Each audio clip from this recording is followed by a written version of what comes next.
To read here this morning for you before starting the meeting. Then we'll be doing the pledge, and then we'll be opening the hearing on HB 87.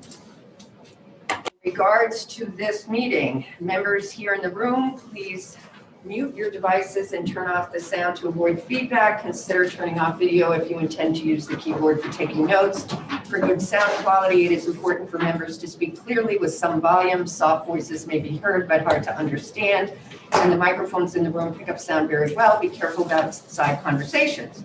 The committee room computer will be muted at the lunch break. We will be having a lunch break, giving the agenda today. And we will need Representative Terosian or Representative Ross to mute and unmute us as they're by the master controls. The pre-registration information for the entire day is printed out 30 minutes prior to the first hearing. I have it with me here right now. You can still speak if you miss the deadline, but your name will not be called out if you want to speak. If you want to speak after all pre-registered speakers have gone, we will be asking for anybody else who wants to speak, and you would raise your hand in the Zoom meeting format and be recognized. In regards to this actual meeting, as chair of the House Election Committee, I find that due to the state of emergency declared by the governor as a result of the COVID-19 pandemic and in accordance with House Rule 67 and the governor's emergency order number 12, pursuant to Executive Order 2020-04, this public body is authorized to meet electronically. This is a public hearing on bills referred to the committee and scheduled in the House calendar for today, February 5th. An executive session may be held on any bill referred to the committee. Please note that there is no physical location for members of the public to observe and listen contemporaneously to this meeting. However, in accordance with the emergency order, I am confirming that all members of the committee and select legislative staff have the ability to communicate contemporaneously during this meeting through the Zoom electronic device meeting platform that we're using, and the public has access to contemporaneously listen and, if necessary, participate in this meeting by the Zoom platform itself or by telephone. All necessary access information has been made available in the House calendar and through the electronic calendar on the General Court website. The notice for this meeting complies with House Rules RSA 91A, and anyone who has a problem with accessing this meeting should call 271-3600 or email hcs@leg.state.nh.us. In the event the public is unable to access the meeting and we are notified, the meeting will be adjourned and rescheduled. All votes in this meeting will be taken by roll call vote, and we start the meeting by taking a roll call attendance when each member states their presence. If you are attending remotely, please also state whether there is anyone in the room with you during this meeting, which is required under the right to know law. Actually, before taking the roll, let's do the pledge, and then we'll begin the formal business. Thank you, everybody. I pledge allegiance to the flag of the United States and to the republic for which it stands, one nation, under God, with liberty and justice for all. Thank you, everybody. The clerk will call the roll for attendance. Thank you. Representative Bergeron? I am present. I'm calling in remotely from my home office, and there is no one in the room with me. Representative Berry? I am present. Representative Cody? Yes, I'm here at home and no one is here other than myself. Representative Freitas? I'm home, but no one else with me. I'm present. Thank you. Good morning. Chairman Griffin? Present. Representative Braun? Present. Representative Hamblett? Good morning, I'm present and I'm in my home and my son is in another room. Representative Hammer? Is just signing on. Oh, there she is. Yeah, I'm here. Sorry. I'm present in my house and I have a cat in another room. I love the cat thing. Representative Hayward? Here. Representative Lane? I am present at my home. I'm alone in my home office. Representative McDonald? Present. Representative Mooney? Here. Representative Muirhead? Representative Muirhead's here by phone and he needs to hit *6 to unmute himself.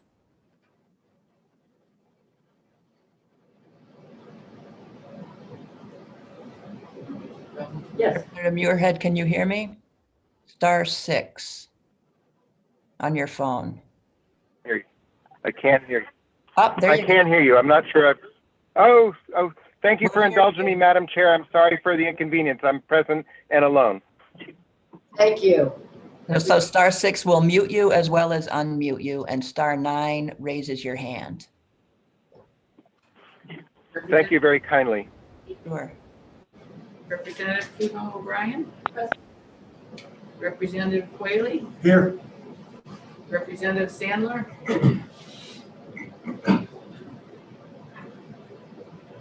Representative Sandler. Okay, when I move on. Representative Sweeney. Here. Representative Trojan. He's next door. I don't know which one we do there. Representative Ward. Here at home, 2 family members in the house and a dog wandering around. And I'm here. Okay. All right, thank you. All right, the first item on our agenda this morning is HB 87. This is relative to the definition of electioneering, and we have the prime sponsor with us this morning to speak, Representative Petusik. Are you with us?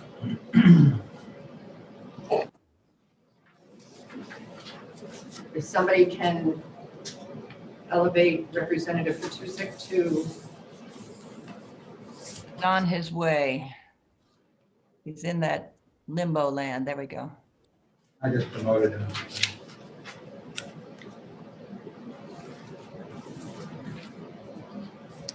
I am present. Good morning, Representative. Welcome to speak on HB 87. Okay, everything restarted. Okay, here I am. Good morning, Madam Chair, and members of this auspicious committee. I noticed there's quite a few of my friends I have known for quite a long time on this committee. But anyway, let me proceed. House Bill 87, relative to the definition of electioneering. It is actually quite simple. It wants to remove the clothing part of electioneering. The reason is I went to the polls. It wasn't even, I don't even know if it was a federal election or a town election. I had a white hat on which said something to the effect of Make America Great. And it had an American flag on it. And I was asked to remove it by the moderator. That, I believe, infringed upon my First Amendment rights. This is a First Amendment issue to me. So I came up with this bill because I looked up some information and I found out that the U.S. versus Minnesota decision of the U.S. Supreme Court on 6/14 of 2018 by a 7-2 decision removed the clothing prohibition from the Minnesota statutes. Justice Roberts wrote, Minnesota had failed to articulate some sensible basis for distinguishing what may come in from what may stay out. That was one of the findings that I found doing some research. And I'm going to keep this short and simple, and I'm going to close with another Chief Justice Roberts quote. He wrote, quote, a rule whose fair endorsement requires an election judge to maintain a mental index of the platforms and positions of every candidate and party on the ballot is not responsible. And thank you, Madam Chair, for letting me bring this forward. And if I can answer questions, I will. If I can't, I am not a legal scholar in the election law arena. Thank you, Madam Chair. Thank you, Representative. Do any members present in the room have any question for the representative? Representative Kathy Prudhomme O'Brien, please. Thank you, Madam Chair. Representative Matusek, I have a question about the Minnesota law that you referenced. Is it possible that that law was more vague than our law is, and that could be the issue they were addressing specifically, rather than what we have here in New Hampshire? It potentially is a little bit different. When I came to write the LSR, I asked OLS to research the US versus Minnesota decision and come up with the verbiage to change our RSA. And this is what they came up with based upon that decision. I have that one. I saw that one. Thank you. Further questions from people in the room? Questions from committee members? Representative Bergeron. Thank you, Madam Chairman. Representative, just a question, a quick one, I hope. I understand the reasoning for your introducing this bill based on your experience. However, do you think it would be appropriate for representatives of candidates and campaigns to dress up in a lot of campaign promotional clothing and then stand around inside the polling place for an extended period of time, just in an effort to bring campaign slogans into the polling place? Thank you for the question, Representative. This does not address the poll workers. This only addresses people who are walking in to vote or walking out to vote. It has nothing to do with the folks standing outside, waving signs, or people, and typically people are prohibited from standing around inside the polls by the moderator and the moderator's assistants. So if I wore a t-shirt and I went in to vote, that would be under this legal. But if I was standing around talking for a half hour in an observation area, this would not be this under this RSA. I would be asked to leave, and it would be justified. Thank you, Representative. Thank you. Other members of the committee who might have questions?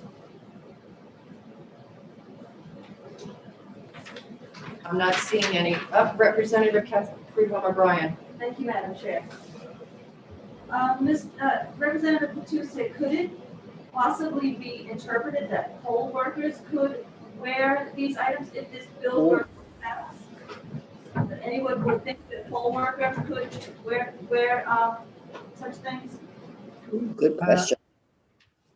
I don't believe that poll workers are in this. It states people who are going in to vote, and poll workers would still be prohibited from wearing political clothing, as well as the folks that are standing outside. And actually in section 7, lines 16 through 19, it says that basically is prohibited with no electioneering corridor established outside the polling place by the moderator, which means the entryway has to be free. The inside of the polling area would still remain free of any political, except for the people who are going to vote. This bill is only for voters. It has nothing to do with the people working the polls or watching the polls. And that's my intent, is if I wore a hat or if I wore a t-shirt, or if a friend of mine walked in with Feel the Burn t-shirt, or with whoever, it doesn't matter. Political party is neutral on this. Whoever goes in as a voter does not give up their First Amendment rights when they walk in the door. Thank you for your answer. Representative Cody.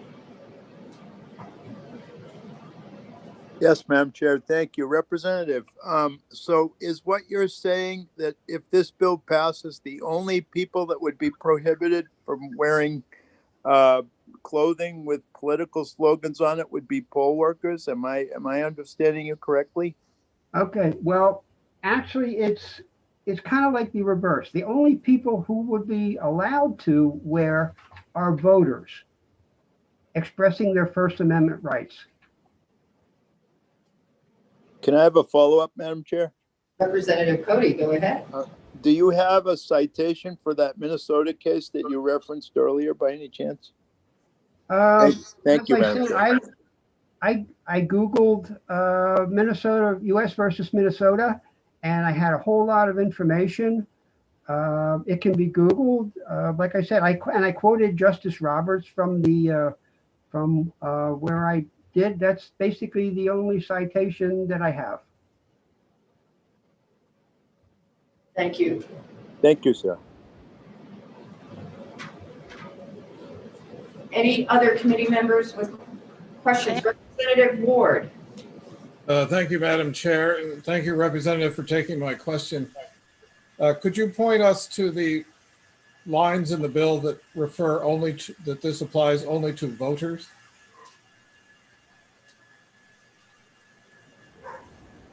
Okay, thank you for the question. I believe it is line 8 on, I guess it's page 1. Provided that a person eligible to vote or registered to vote in the voting district who is unable to remove or cover clothing. That's what we're getting rid of. And basically, and that's what I believe is the First Amendment issue, is that they are restricting voters from their First Amendment rights. Follow up, Madam Chair. Representative Ward, go ahead. Thank you. Just to clarify, so you've struck the part that makes this apply only to voters as I read it, or could you comment on whether this would now apply to anyone in the polling place, which is the way I read it now? This is only meant voters. It is not meant for people working anywhere in or around the polls. And that's the way I asked OLS to write it. And as far as I can understand, it is restricting, it's unrestricting only the voters. Thank you. Thank you for your answer. Representative Hammer. Hi, thank you for taking my call, my comments here. Representative, can you define a worker at a polling spot? Are they voters too? A worker at a polling spot. It is not my job to define a worker in this bill.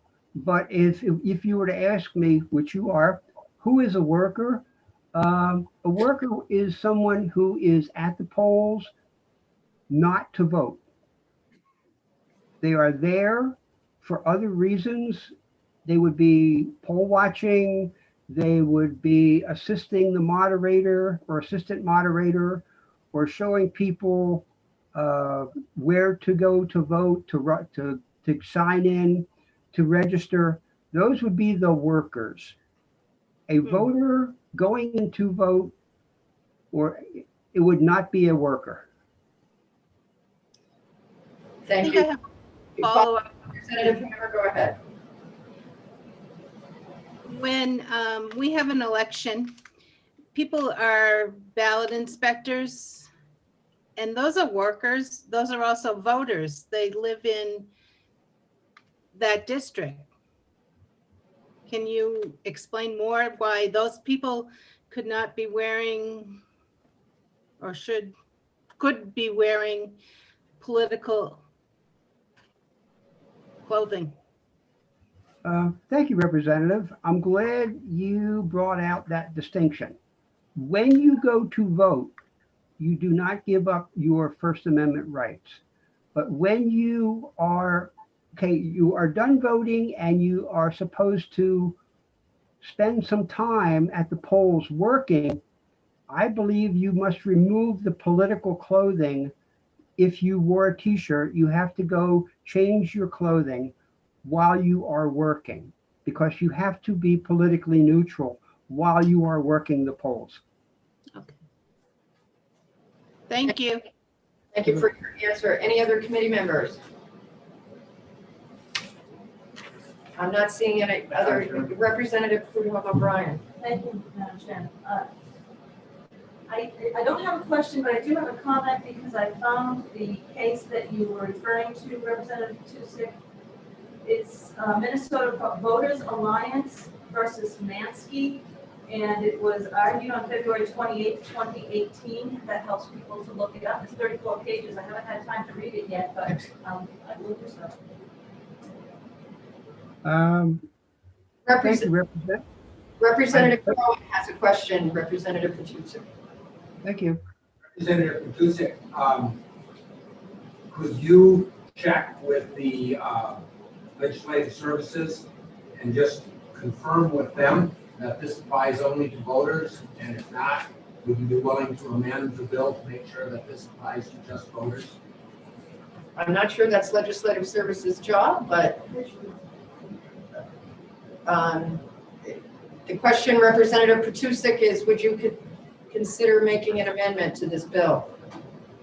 I would rather not, because it is about as simple as I could make it, and it accomplishes the purpose and the scope of what I asked OLS to do. Thank you. Any other questions from committee members for Representative Petrucci? I'm not seeing any hands or any questions. Thank you very much, Representative, for being here this morning. Also signed up to speak this morning on this bill is a James Morgan. Mr. Morgan, if you're in attendance, could you raise your hand so I can recognize you, which requires me to be a little more deaf with my computer than I am actually, but we're trying to elevate you. It looks like you have been elevated. If you unmute, we will be all set. Thank you. Good morning, Mr. Morgan. Good morning, Madam Chairman. Thank you very much. Let me see if I can minimize this to get to my thing. Good morning, and thank you, Madam Chairwoman and Mr. Vice Chairman. Honorable Democrats, members of honorable Democratic members, and my fellow Republicans, for allowing me to speak on this bill today. My name is James Morgan. I'm an elected official in Derry, New Hampshire. I am a two-term town councilor. I've been part of the Derry Town Council for almost 2 terms and an elected official in that capacity. I have worked in over a dozen elections in New Hampshire, including 2 presidentials. I have come to speak against House Bill 87. From my understanding, the amendment to the language within the statute only addresses clothing or obvious paraphernalia pertaining to a specific candidate, party, or measure. This mealy-mouthed change would not only create a new space for political agitators, but encourage it. Now more than ever, political tempers run hot and emotions high. I foresee this change as a burden to our poll workers, forcing them to become arbiters of a gutted RSA during an election. There is room within the law for someone to express themselves freely with limitation to individuals, questions, or motions on the ballot. This proposed amendment is unnecessary. New Hampshire voters understand this law as it is now, and they respect it. Having interacted and enforced this RSA during those 12 elections, myself in Derry, in my capacity as an election official, people are quite understanding and very few and far between. When asked, voters remove the hat, cover the shirt, remove the button. They do so because they understand that they are there to have their voices heard in the ballot box, not in the line to receive a ballot, and not inside the polling location. The bill does not even address poll watchers, who are also voters. I don't want our free and fair New Hampshire elections being called into question because of undue influence of a poll worker's outfit or a voter's choice of political flair, potentially imprinting on an underinformed voter. Trolling optically for votes inside a polling location is completely opposite to our New Hampshire traditions. I think we have all had enough of grifters trying to call our elections invalid in this state. I do not support turning our polling areas into billboards, inciting tensions between supporters inside such a meaningful space. Either we take our elections seriously or we invite potential chaos. New Hampshire could benefit from election reform, but reform should happen collectively within our elected officials who actually oversee our elections, not by partisans who legislate privately. If the argument for this change of the bill is solely for the empowerment of one's free speech, the bill does not go far enough. And if the argument is we want to copy Minnesota, New Hampshire is unique and doesn't need to do so. We should consider the optic this provides. Are inanimate objects projecting vote for me more important than the content of what a candidate believes or says when they speak? Does the bill cheapen the honor and importance of a polling location at a time in our country when people are questioning our own integrity? The circus of campaigning does not belong folded into the respectful place a polling location should be. When we go inside to vote, we are not Democrats or Republicans. We're Americans. We're patriots. We're friends. We're neighbors. And together, we're exercising the most precious gift on earth, our freedom to vote. Thank you, House Election Committee, Madam Chairwoman, for allowing me to speak today. Thank you, Mr. Morgan. Do members of the committee in the committee room have questions for Mr. Morgan? I'm not seeing any. Do any members of the committee attending remotely have questions for Mr. Morgan? I'm not seeing any. Thank you very much, Mr. Morgan, for Thank you, Madam Chairwoman. us this morning. Also signed up to speak on this bill is Tina Guilfogle. If you could raise your hand, Tina. I am attempting to elevate you. I think you have been.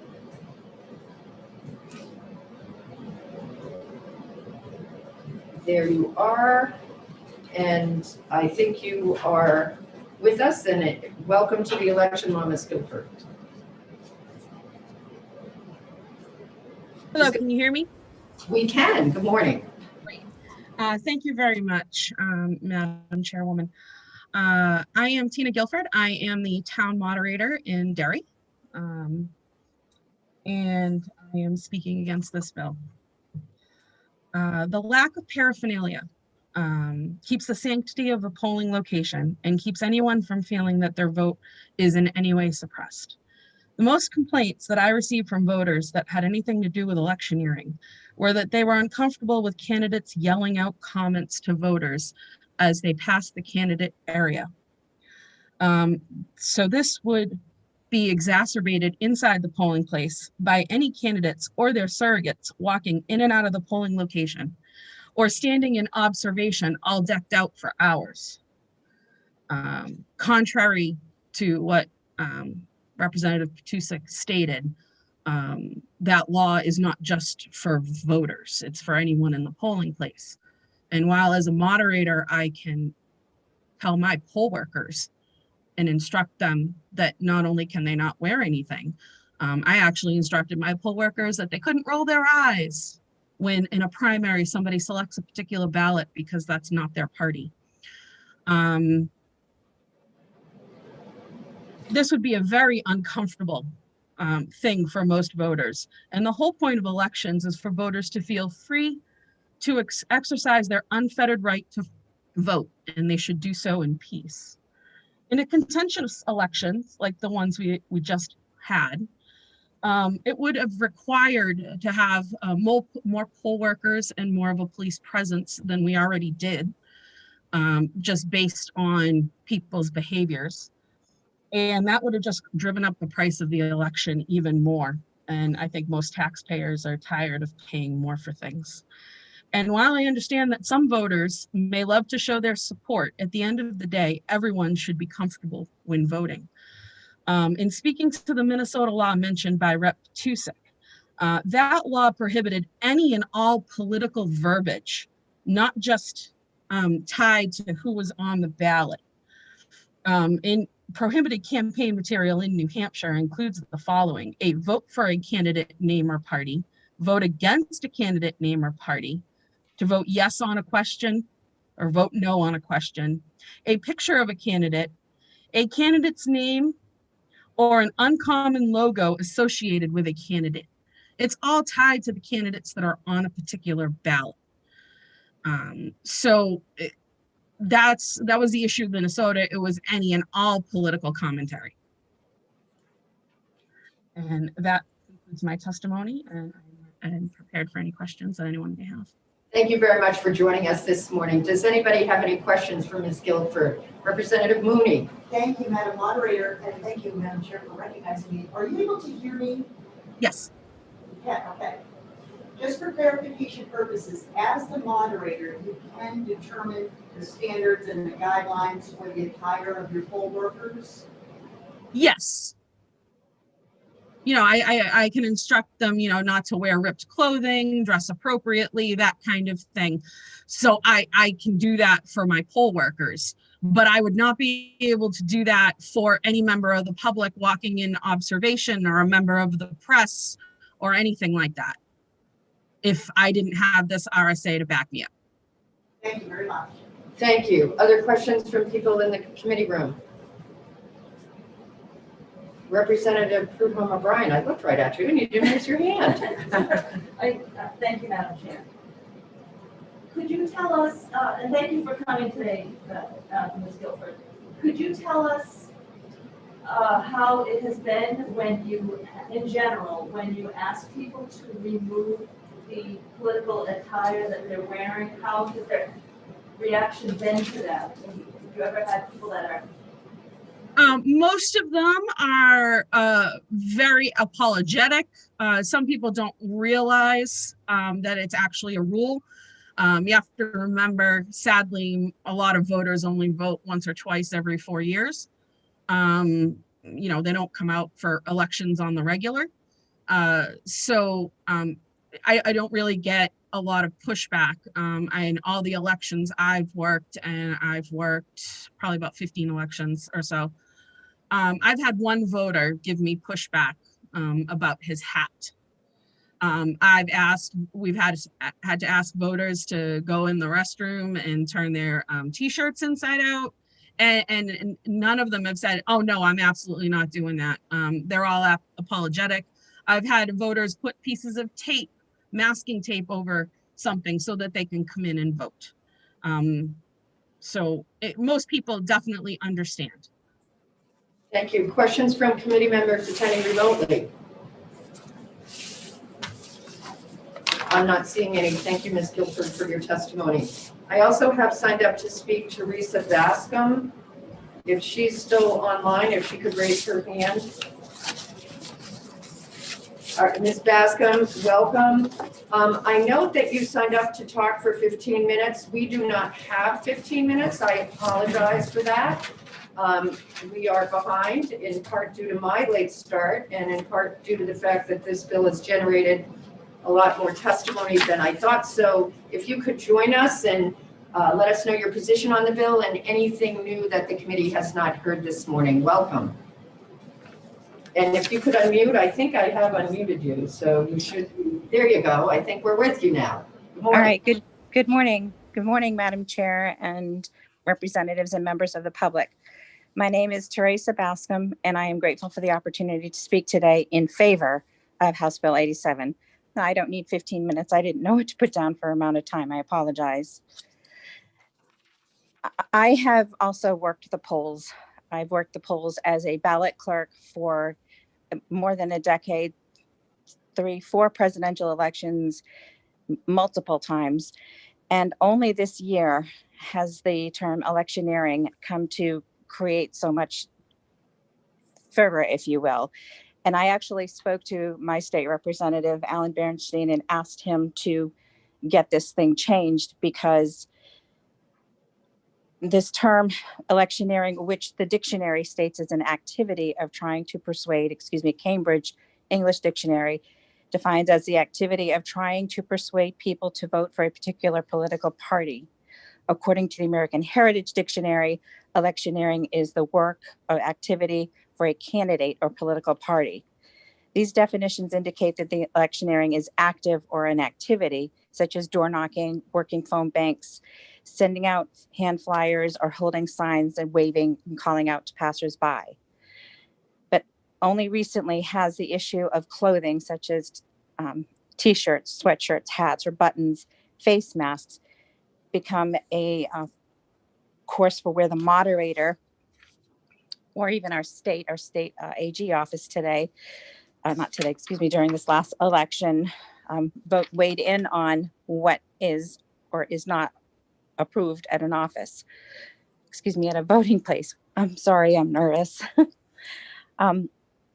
When I was working as the deputy town clerk this past year for this election, MAGA was considered a no-go, but BLM was okay. And we all know that that was as significant for a party, one party over the other, as MAGA is.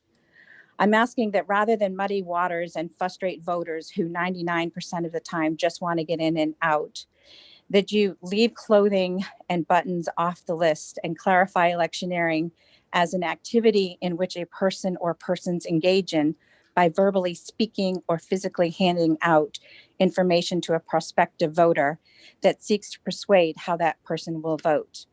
I don't see any reason we need to make this more complicated than it needs to be. Poll workers, by definition, have to be neutral, and that includes ballot clerks or moderators, assistant moderators, people guiding somebody as to where to go to vote. But the person standing in line to vote should not be prohibited from wearing articles of clothing that they've purchased that, yes, may speak of a candidate, but to me, it's no more offensive or uncomfortable than seeing somebody come through with a skeleton and crossbones or some other religious or political or save the whales or anything like that. You can take freedom of speech and try and squish it as much as you want. There's always somebody who is going to be offended by something. Let's get beyond that and let people be free to speak how they wish to speak without stepping on toes and letting people do what they just came in to do. Thank you. Thank you. Does anybody in the committee room have any questions? Representative Ross. Yes, thank you for your testimony. I didn't catch what town you are from. But I'm sorry, I'm from Nottingham. Nottingham. And you said that there was an issue, I'm assuming in Nottingham, where BLM material was allowed, but MAGA material was not. Can you elaborate on that? Well, I'm not saying specifically in Nottingham. I was on, because I worked as the deputy town clerk during the election this year. I was on a Zoom call with our AG office, and somebody asked the question, was BLM considered electioneering? And I don't remember who it was, but somebody at the AG office said, no, BLM is okay. MAGA is not, because it's specific to a candidate. And I disagree with that totally. Thank you. Further questions from committee members in the room? Seeing none, committee members attending remotely, does anybody have any questions? I'm not seeing any. Thank you very much, Ms. Bascom, for joining us this morning. You did great. You didn't need to be nervous. So thank you for joining us. Thank you. Deputy Scanlon from the Secretary of State's office is with us also to speak to the committee. Thank you, Madam Chair. I'm David Scanlon, Deputy Secretary of State. Here, I'd just like to say on this bill that we believe that the area inside the polling place, and especially inside the rail, should be a politically neutral place where a voter can go and exercise their right to vote their choices on the ballot without having campaigns follow them into the same location. It's specific to House Bill 87. I don't believe that the amendment to the law actually does what the sponsors think it will do. If you look at line 2, the definition of electioneering is there. It says, electioneering means visibly displaying or audibly disseminating information that a reasonable person would believe explicitly advocates for or against any candidate, political party, or measure being voted. I think that language would apply to political clothing, whether that language is contained starting on section 5, I'm sorry, line 5 of the bill or not. That sentence simply starts by saying electioneering includes, but is not limited to. So I think just by removing that language, you are not saying that it is okay to wear political clothing inside the polling place. I think that there would have to be affirmative language specifically permitting that for that to happen.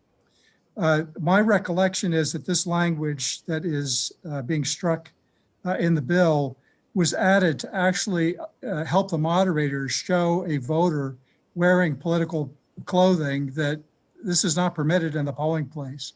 They could actually point to the statute where it said that.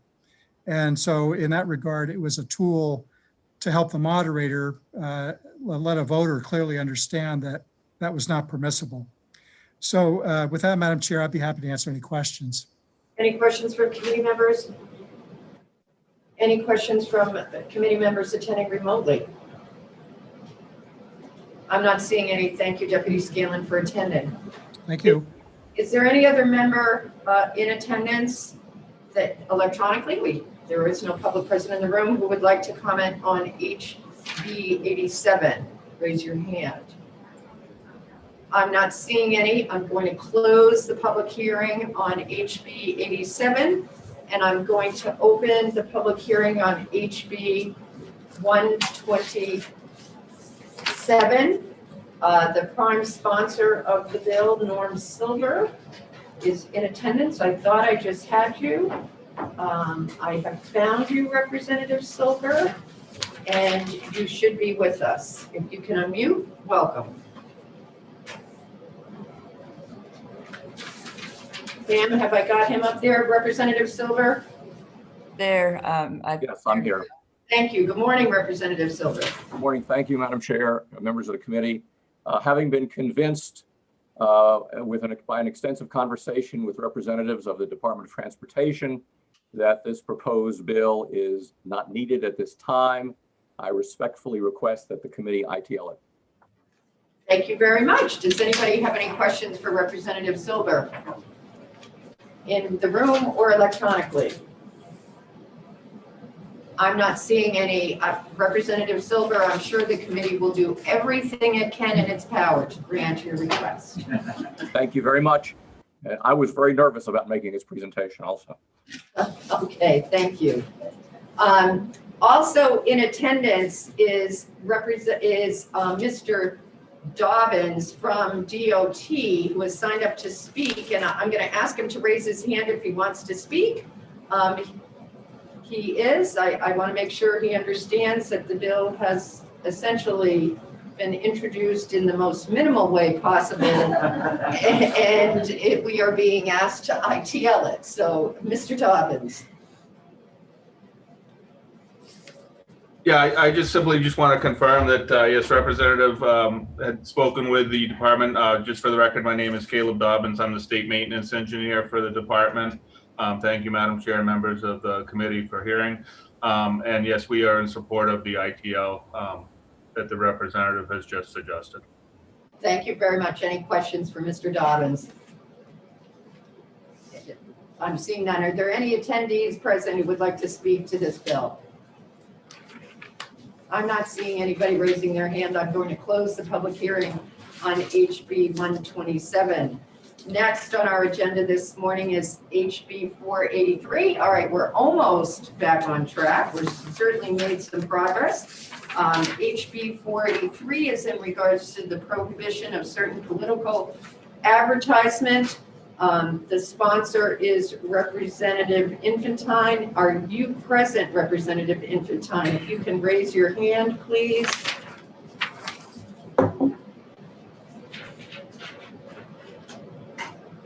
Pam, do you see him anywhere? I see a Galaxy, I guess that's a phone designation. I don't know. A Galaxy S20 FE 5G has the hand up. I don't know if that's Representative Infantine or not. I just promoted it to panelist on the off chance it might be. Okay. Hope you're right. Whoever you are, Galaxy S20 FE5G, you have just been promoted and unmuted. Keep in mind, you. no idea who you are, and I have the mute button at my fingertip. Welcome. This is Representative Infantine. I'm sorry I had to join via telephone. Excellent. Thank you. Good morning. Good morning. I will be extremely brief. I spent my first term in the election law, so I have fond memories. Unfortunately, fortunately or unfortunately, I sat across from Representative Ray Buckley at the time, and I watched him manipulate some of our laws over the number of years. And I don't like the political advertising that goes on. Both sides do it. It's inappropriate, and citizenry doesn't like it. And I'd like us to start making some changes. I have emailed each one of you members a advertisement from the Senate district race. And, you know, it just goes beyond the pale here, criticizing people for opposing things when they've never been elected. We're saying that your friends are opposed to something and trying to say that you actually will do the same thing. And I know every time we go to the Attorney General's office, he says, well, it's free speech, it's political speech, we can say it. I know this doesn't have much of a chance in your committee, but I wanted to make the point that we have to start doing something about the way that both parties are putting out mailings and literature when they're really, it goes beyond half-truths and untruths. And I'd appreciate if you would make a stand and do something about these things, especially when someone has never voted before or been elected before. And I will be brief because I know you have a long day, Madam Chairman. Thank you very much. Thank you very much, Representative. Does anybody in the committee room have any questions for the representative? I'm seeing none. Do any committee members attending electronically have questions for Representative Infantine? I'm seeing none. Thank you very much. Have a good day, ma'am. This morning. Also signed up to speak on this bill is Scott Spradling.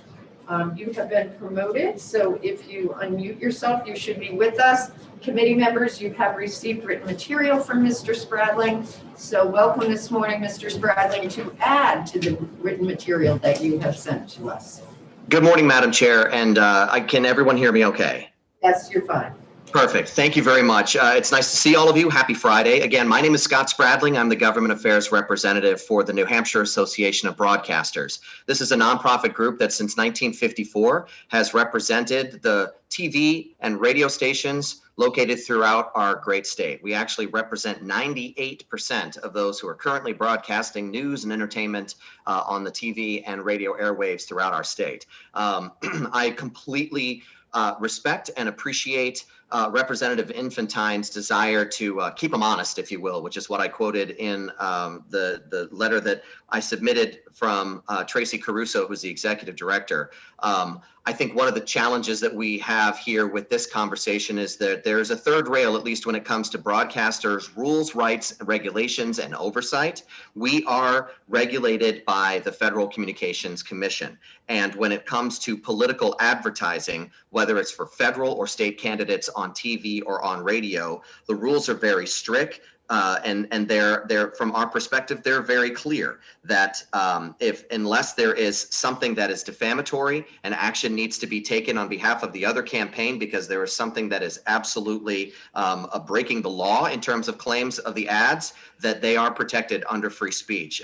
The representative commented, having been on election law committee before, and all of you are very experienced with this, you would completely understand that this is a challenging balance of allowing people to express themselves versus trying to referee and make sure that the claims made are truthful and accurate. I would just simply say that from the perspective of this particular bill, we would recommend that you find this inexpedient to legislate based on both the constitutional violation and the very difficult and challenging route by which you would have to set up a review process and some kind of statewide practical investigatory process that might also run afoul of what the FCC rules are for broadcast. I understand that the representative brought forward a An example that was a mailer.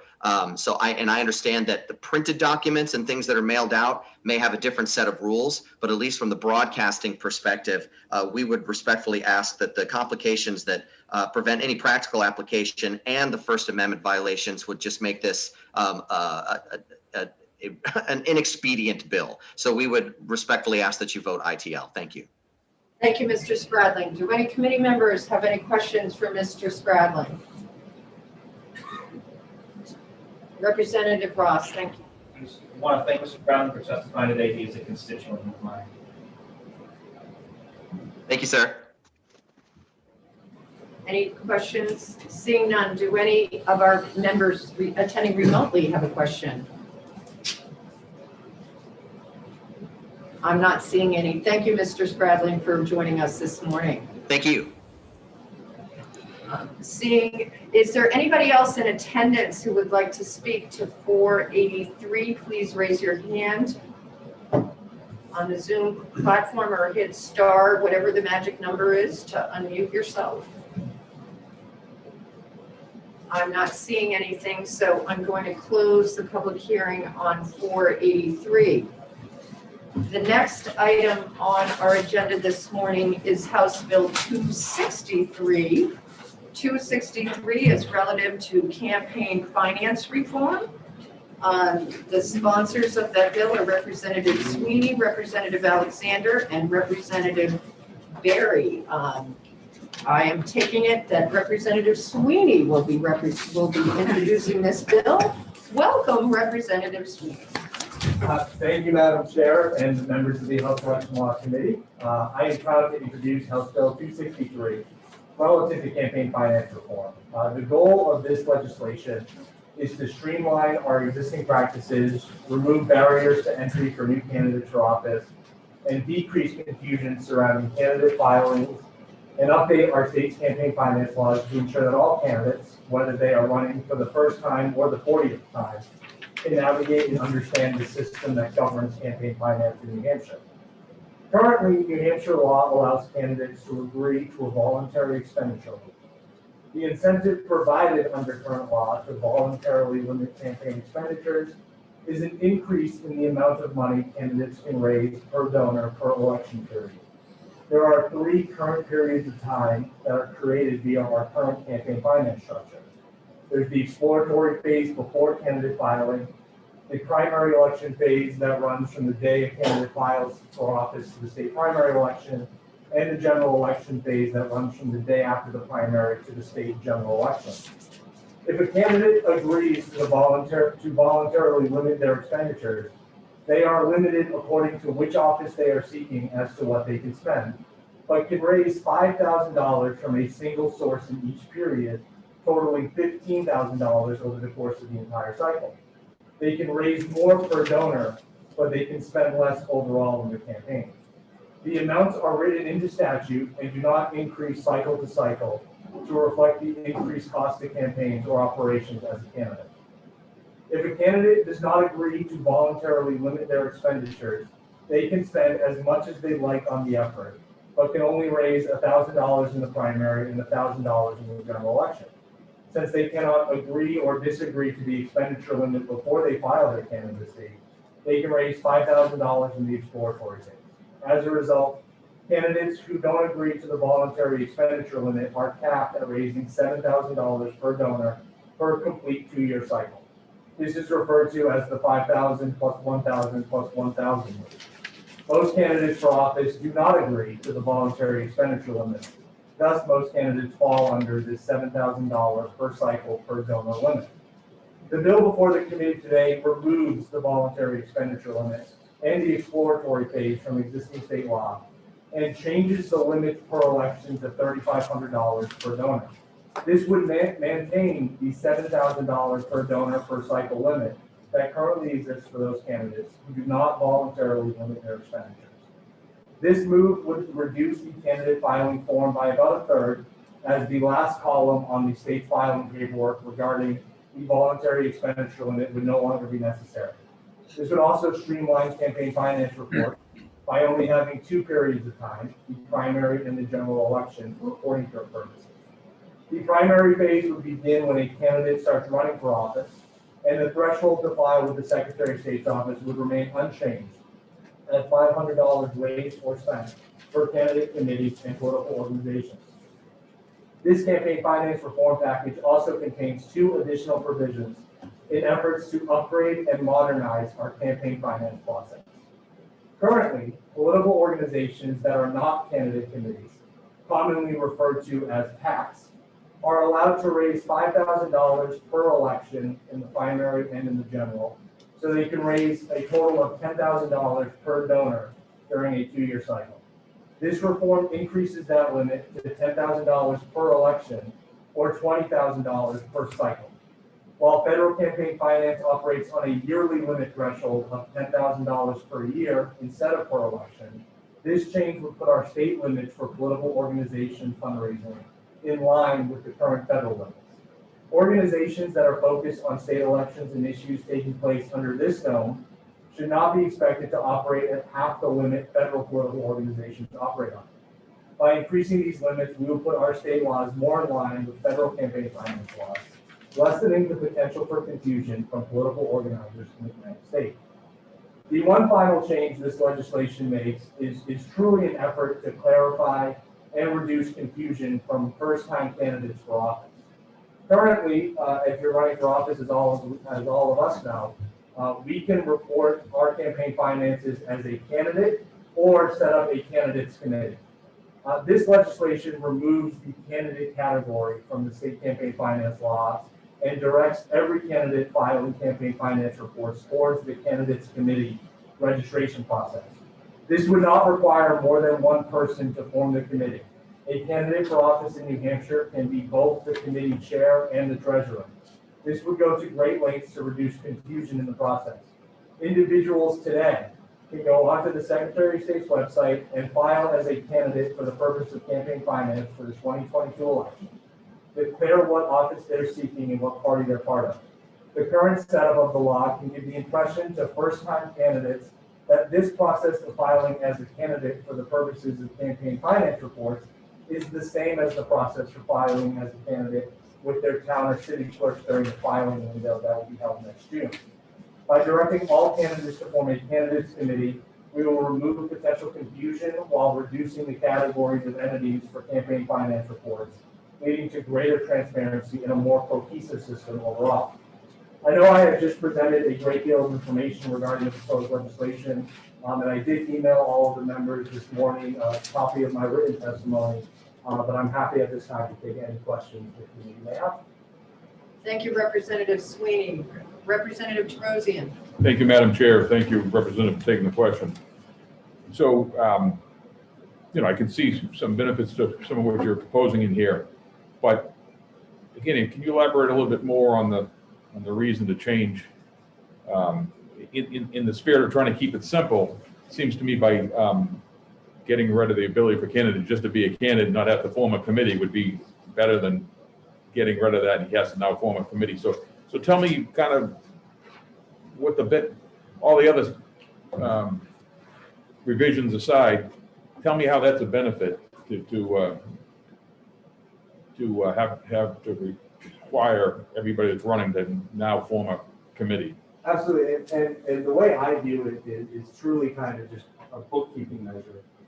The process for registering a candidate committee versus just registering as a candidate, there's no difference between that process. There's no cost to register a candidate committee in the state of New Hampshire, and this legislation doesn't introduce a cost for that.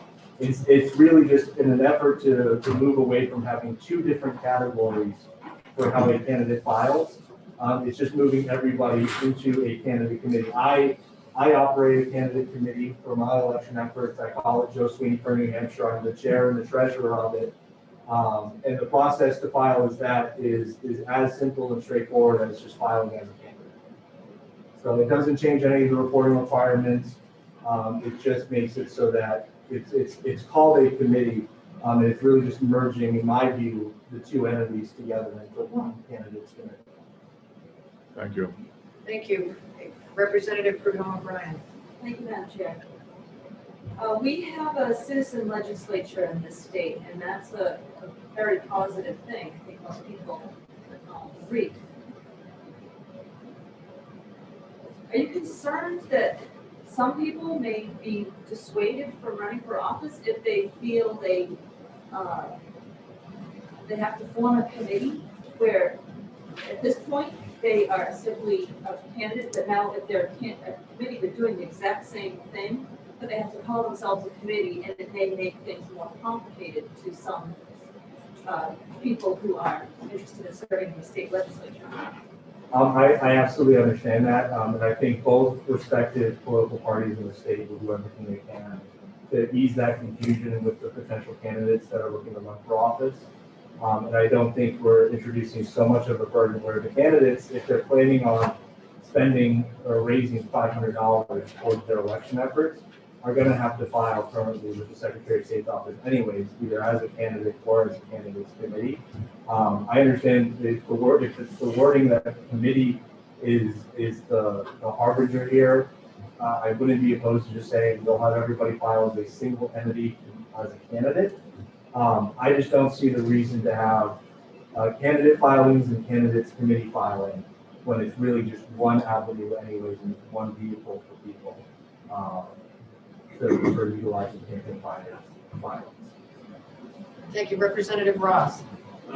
Is there any material difference outside of the word committee between being a candidate or a campaign committee? Is there any actual difference? Is the fundraising limit different? Is the spending limit different? Is the way you take in funds different? Anything different other than the name?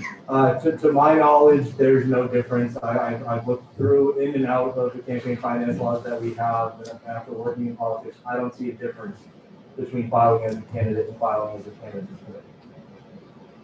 Thank you. Representative Bruin.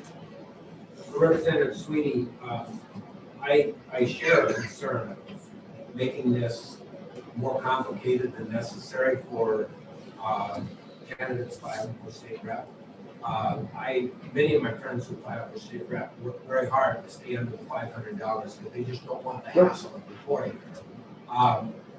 500 has been in place at least since 2008 when I got involved, and I believe it was before that. Would you be receptive to adding to your bill an amendment to raise the 500 to 1,500? Because let's face it, $1,500 is not a huge amount of political influence in today's climate, and it would allow a much larger number of people not to have to file at all, which would reduce the Secretary of State's work, would reduce the candidates' work.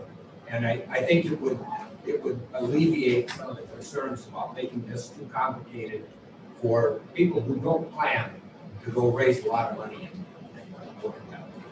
Thank you, Representative, for the question. I wouldn't see a problem with that. Amending that in the legislation, if the committee were so motivated to amend the legislation to that effect, they wouldn't have opposition from it.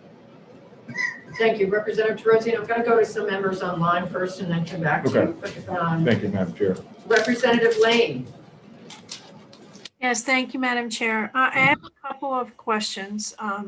Do you want me to ask for follow-ups each time? Oh, go ahead, Representative Lane. I'm sorry, I couldn't hear you.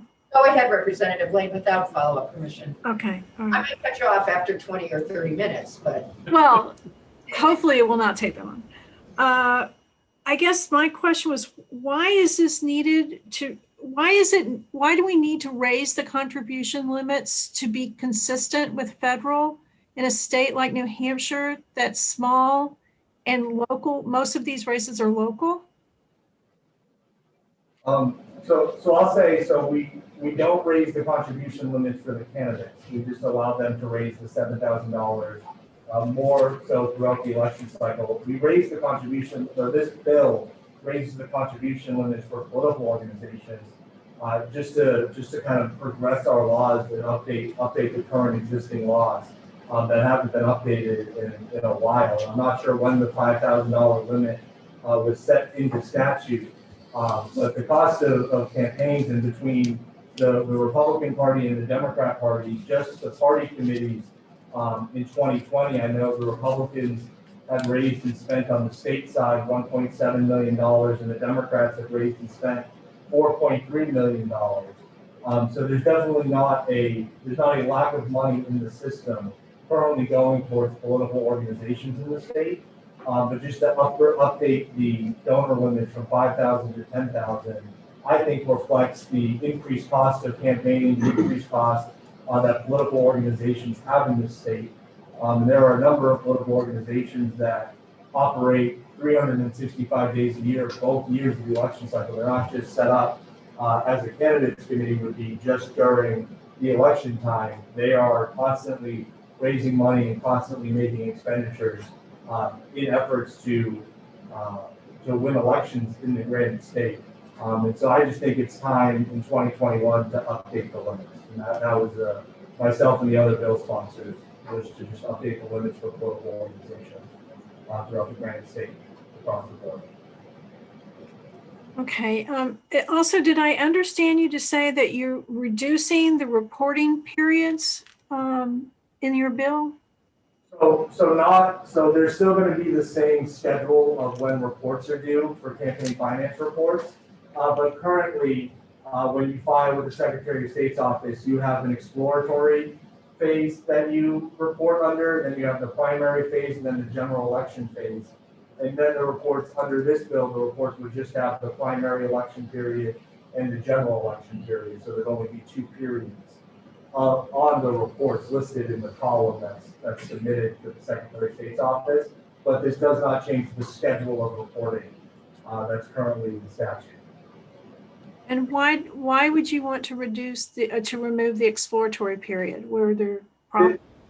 So just the way that the other changes in the bill regarding candidate filings, moving it from that $5,000 that someone can raise in the exploratory phase, the $1,000 in the primary and the $1,000 in the general, that is changed to the $3,500 in the primary and $3,500 in the general. And there's no exploratory phase under campaign finance laws. And honestly, the current setup is great for protecting incumbents because incumbents have all the time in the world to raise those big dollars from donors early on in the cycle.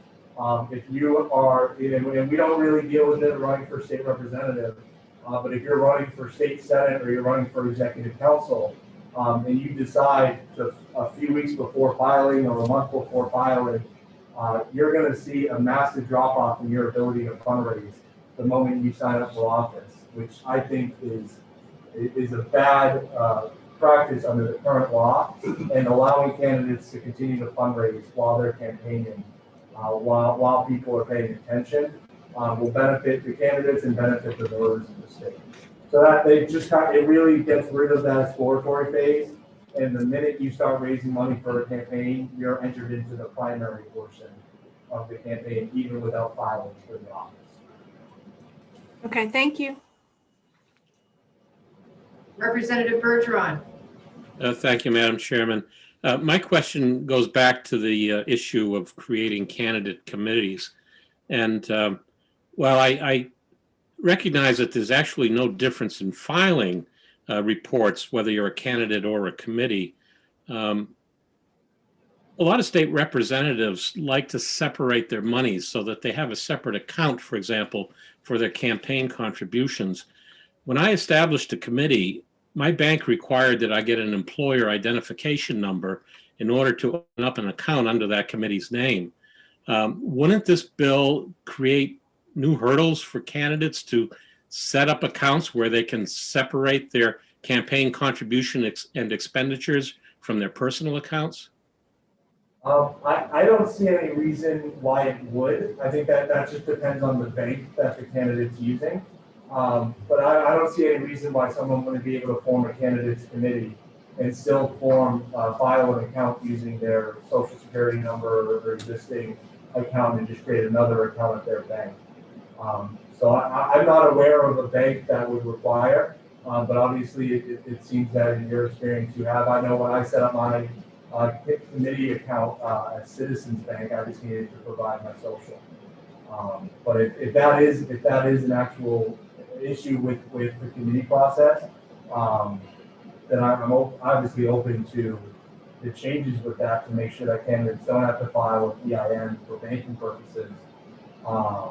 But I'm not aware fully that is the norm for banks, or that banks wouldn't be allowed to create an account or if you created a committee, Paul Bergeron for rep or for Nashua, I don't see why Paul Bergeron can't set up an account for those funds. And we don't, and unlike federal finance laws, the state of New Hampshire doesn't ask for what your bank account information is or where you do your banking campaign finance proportion. So I'm not sure if the account name or how the account is filed to segregate the funds from personal accounts falls under campaign finance law. Okay, thank you, Representative. Thank you. Representative Terosian. Thank you, Madam Chair, and thank you, Representative, for the additional question. So I heard you in testimony. I'm going to get back on the campaign versus the committee. There's no really material difference or material benefit to change that line. Would you be agreeable to an amendment just to allow the candidate the option to, like it is now, to be either candidate or have a committee?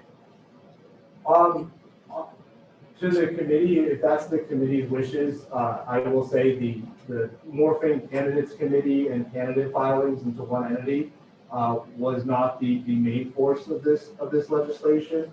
I view it simply as cleaning up the existing statute, but obviously as the committee wishes to proceed, the committee will proceed.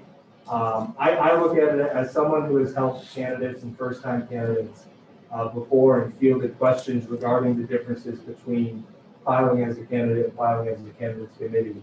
I personally don't see a lot of reasons to have the two separate entities, but if the committee so chooses, it's not going to be the part of the bill that I'm going to fiercely defend.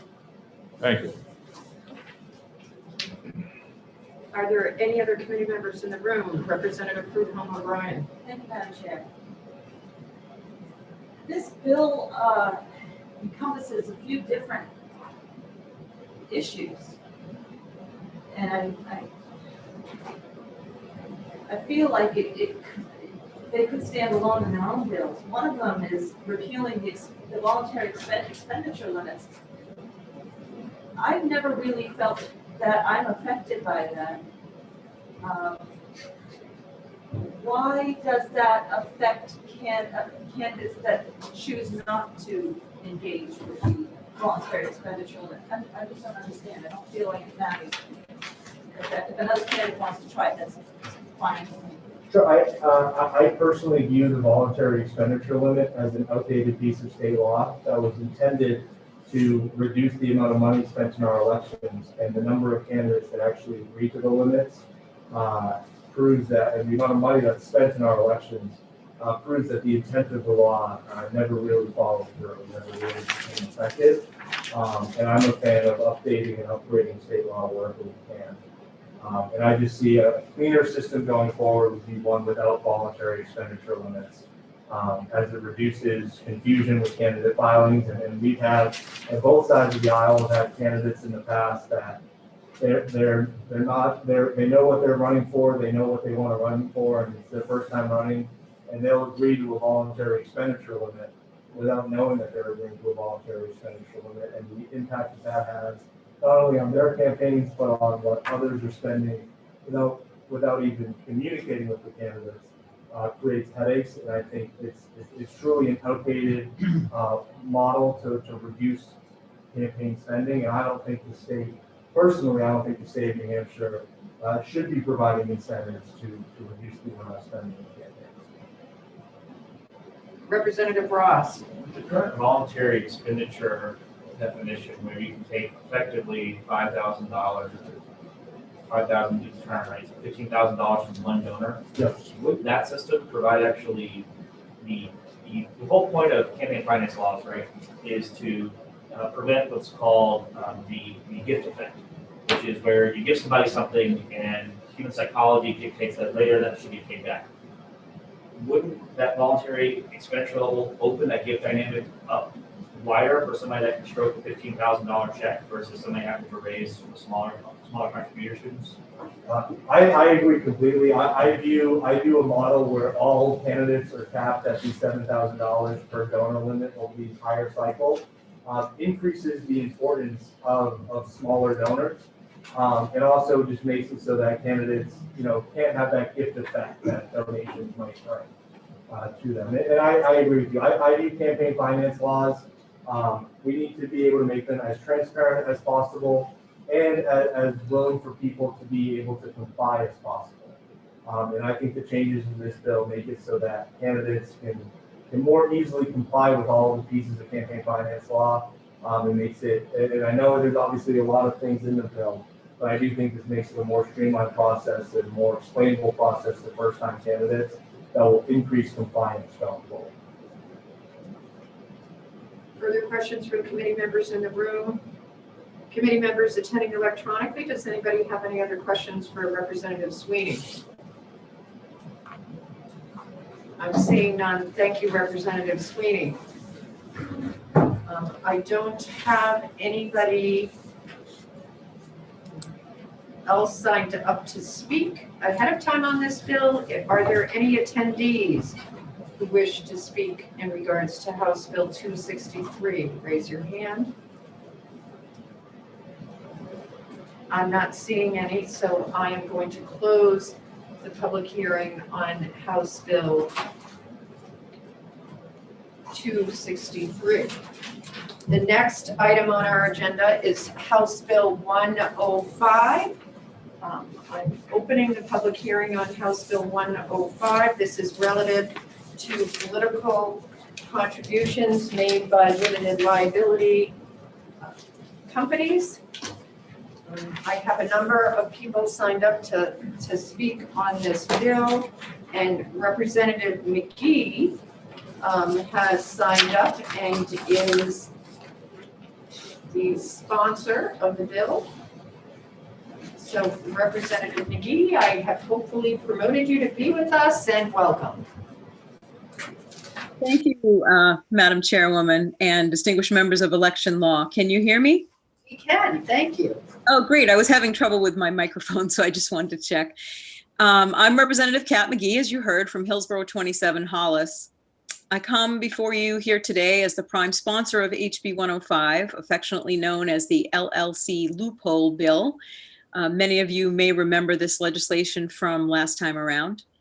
New Hampshire campaign finance laws attempt to create some controls that prohibit the undue influence of money in politics, and HB 105 helps to make that real.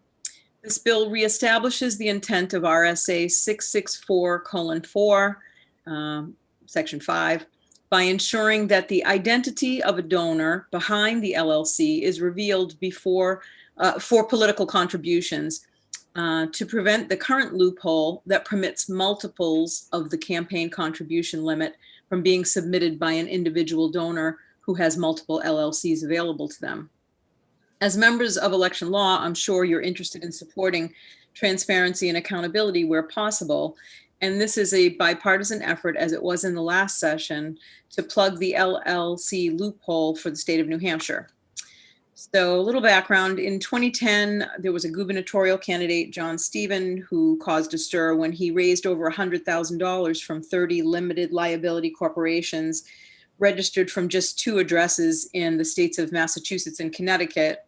And the donations ended up being traced back to an LLC that represented Dunkin' Donuts franchises.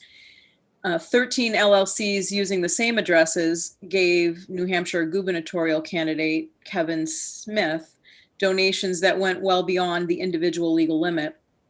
Nearly $100,000 of Smith's contributions came from LLCs that were from those same addresses that I mentioned in the prior example. The bundling of donations from the same individual is clearly in conflict with the intent of the New Hampshire contribution limit statute, but nothing in the current law prohibits multiple limited liability companies controlled by the same individual from donating the maximum on behalf of each LLC to compound their influence, making it easy for these donors to flout the spirit of the law and exceed the statutory individual limits. So my Republican co-sponsors on HB 105, Representatives Gay and Gunther, were happy to sign on again. They had been co-sponsors in the prior session. And I am not sure whether they're online because we can't see who's waiting to speak to you today. But I would appreciate your vote in ought to pass to fix this loophole to protect the state of New Hampshire from the unfair use of our campaign finance laws by the brazen few. Thank you for your time, and I'm happy to take questions if I can answer them, I will. Questions for Ms. McGee from committee members in the room? Representative Ross. Yes, do unions have this same sort of, as you call it, loophole, and do they ever use it? As in, do they take money in from members and then redistribute it to candidates underneath their own name? I think it's a good question, and the way I would view this is that this is a fairly narrow cast bill. It doesn't solve every campaign finance violation or every brazen act that could be identified. It's specifically targeted to look at the abuse from the LLC perspective, and I'm not sure that any of the unions are set up that way. I think that would go more into, PACs and other ways that people organize in order to bundle money. So I understand the point of your question, but I think this is distinct from that. And if someone else has a different perspective, I'm happy to hear it. But I actually think this is just specifically targeted to RSA 664:4 on how LLC contributions will be handled. Which is that there is a limit that is set by legislation, and that limit is now being, averted by folks who are figuring out ways around the limit. Senator Ross, follow up. You said that, going back to my first question about the union specifically, you said it's distinct and different, but how is it distinct and different? How is it not the exact same thing? I think if a union is set up as an LLC, then it would fall under this particular legislation. And I'm not sure that unions are set up that way, so that's why I am trying to draw a distinction. Thank you. Further questions from members of the committee in the room? I thought I saw a hand over here. Seeing none, question from committee members online. I'm not seeing any hand raised. Any further questions for Representative McGee? I'm seeing none. Thank you, Representative McGee. Yes, thank you, Chairwoman Griffin. Also signed up to speak on this bill is Brian Beal. I think I pronounced your last name correct, from Open Democracy Action. Good morning. Good morning, Madam Chair and committee members. I am Brian Beal. I'm Deputy Director of Open Democracy Action, which is a pro-voter, nonpartisan nonprofit based in Concord, and I reside in Alton Bay, New Hampshire. Let me begin by saying that the personal New Hampshire contribution limit to a candidate in a state election is $7,000, not $25,000, not $30,000, not $100,000. An analysis I did in December 2019 of the 2020 gubernatorial candidates for 6 months, this is important, 6-month period of June 6th to 2019 to December 4th, 2019, shows that LLCs were used extensively in the 2020 campaign cycle to funnel money above that $7,000 limit for donors wanting to give more than New Hampshire allows. I've sent the source documents via email to you all, along with a spreadsheet that I'm going to reference while I speak. The data took 3 days to assemble. Because of our state's archaic reporting system, the LLC data had to first be keyed into a spreadsheet because it was submitted by fax, sorted by addresses and names, and then the LLC ownership identified through corporate records. Not exactly a transparent process. 2 of the 3 gubernatorial candidates took money from LLCs during this period. Senator Dan Feltes took 8 donations from LLCs totaling $5,538, all it appears from separate organizations. Andrew Volinsky took no money from LLCs during that period, and Governor Chris Sununu took money from 36 LLCs for a total of $167,450. 22 of the LLCs donating to Governor Sununu's campaign were either from the same address or controlled by only 6 individuals and corporations, totaling $147,250. Most of these 22 LLCs were donating the maximum of $7,000 each. For one donor, a New Hampshire developer and hotel owner and his spouse, $28,000 was donated through a combination of individual donations, an LLC, and 2 corporations, all controlled by the same people. Arthur Brady, with another Manchester real estate company, Brady Sullivan, used 5 different LLCs using the same address as its offices to make donations totaling $33,000. Brady Sullivan has used LLCs consistently over the past several elections. Summit Land Development LLC, owned by Charles, I think it's Keglery, didn't do the maximum with his LLCs. He just contributed $25,000 in 6 months through 5 LLCs, giving $5,000 each. Joseph Farrow, owner of Tuscan Kitchen and a developer, was one of the most difficult to track down, having LLCs in 2 states that donated. Mr. Farrow personally donated to $7,000, then added donations from New Boston Subdivision Holdings LLC, J&S Investments LLC, OMJ Realty LLC, Tuscan Brands LLC, to total $30,000 in donations in one 6-month period. Another real estate family, Michael Kane and John Kane, used a similar tactic to Brady Sullivan, using 4 corporate addresses, all with, as an example, 162 Corporate Drive LLC, 166, etc.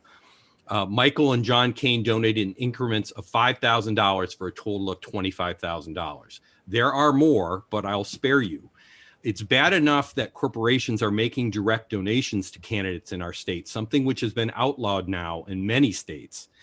But to have these individuals bamboozle the spirit of our campaign finance laws is really insulting. I'll end my testimony the way I began. The New Hampshire personal contribution limit to a candidate in the state election is $7,000. Please vote ought to pass on HB 105. Thank you very much for your testimony. Is there anybody in the room who has a question? Representative Sweeney. Thank you, Madam Chair, and thank you for taking my question. And this may have some follow-ups. Do you believe that business owners in the Granite State are affected by the outcome of elections in the Granite State? Certainly. Follow-up? If those same business owners have multiple businesses and each business is recognized separately as an LLC, as its own entity, why would we limit those businesses that may have interests and may have skin in the game, if you will, from making their voice heard through their political contributions? Why would we limit their free speech?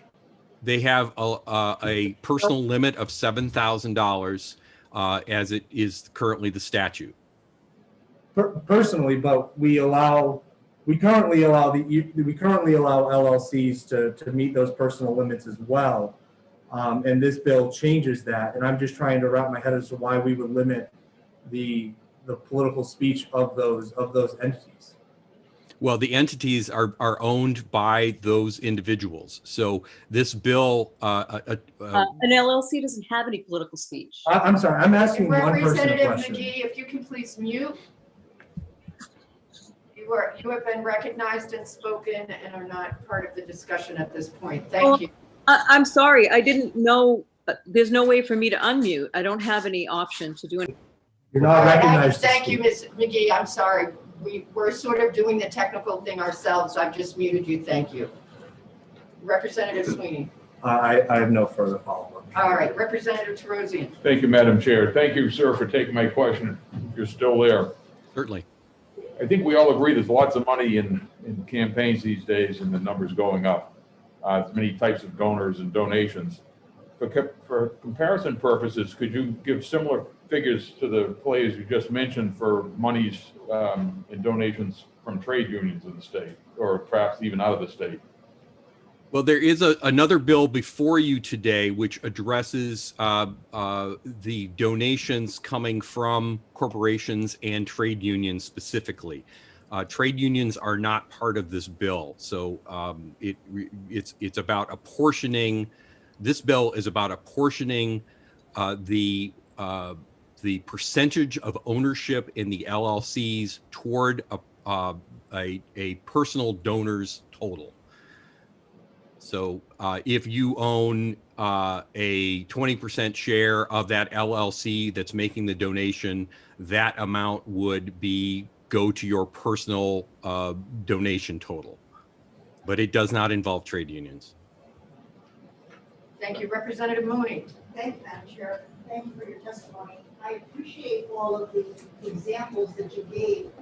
And I'm wondering if you could further break down some of the examples or any example you gave as applicable to the formula in the bill. For example, in the case of Tuscan Kitchen, you mentioned all the LLCs and so forth, with a total approved of $35,000. If that LLC scenario was applied to this law, what would be the outcome based on the LLC's loan owned and so on?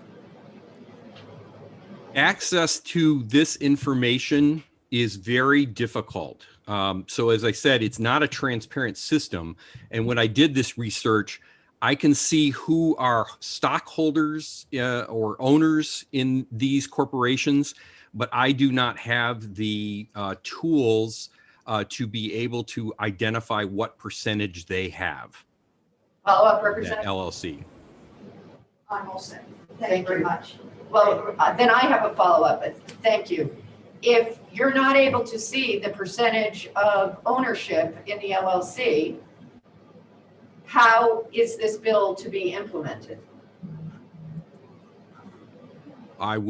You'd have to disclose this information. You'd be asking requiring the owners of these LLCs making the donations what the percentage of their ownership is in that LLC. Currently, if you look at the reports, you'll see individuals that make donations have to disclose their business affiliations, right? So that would be an additional step that LLCs would have to do. So you'll see on the left-hand side of the campaign finance reports of the candidates, you'll see names of individuals, but then you'll see names of corporations and names of LLCs, names of unions, if that's applicable.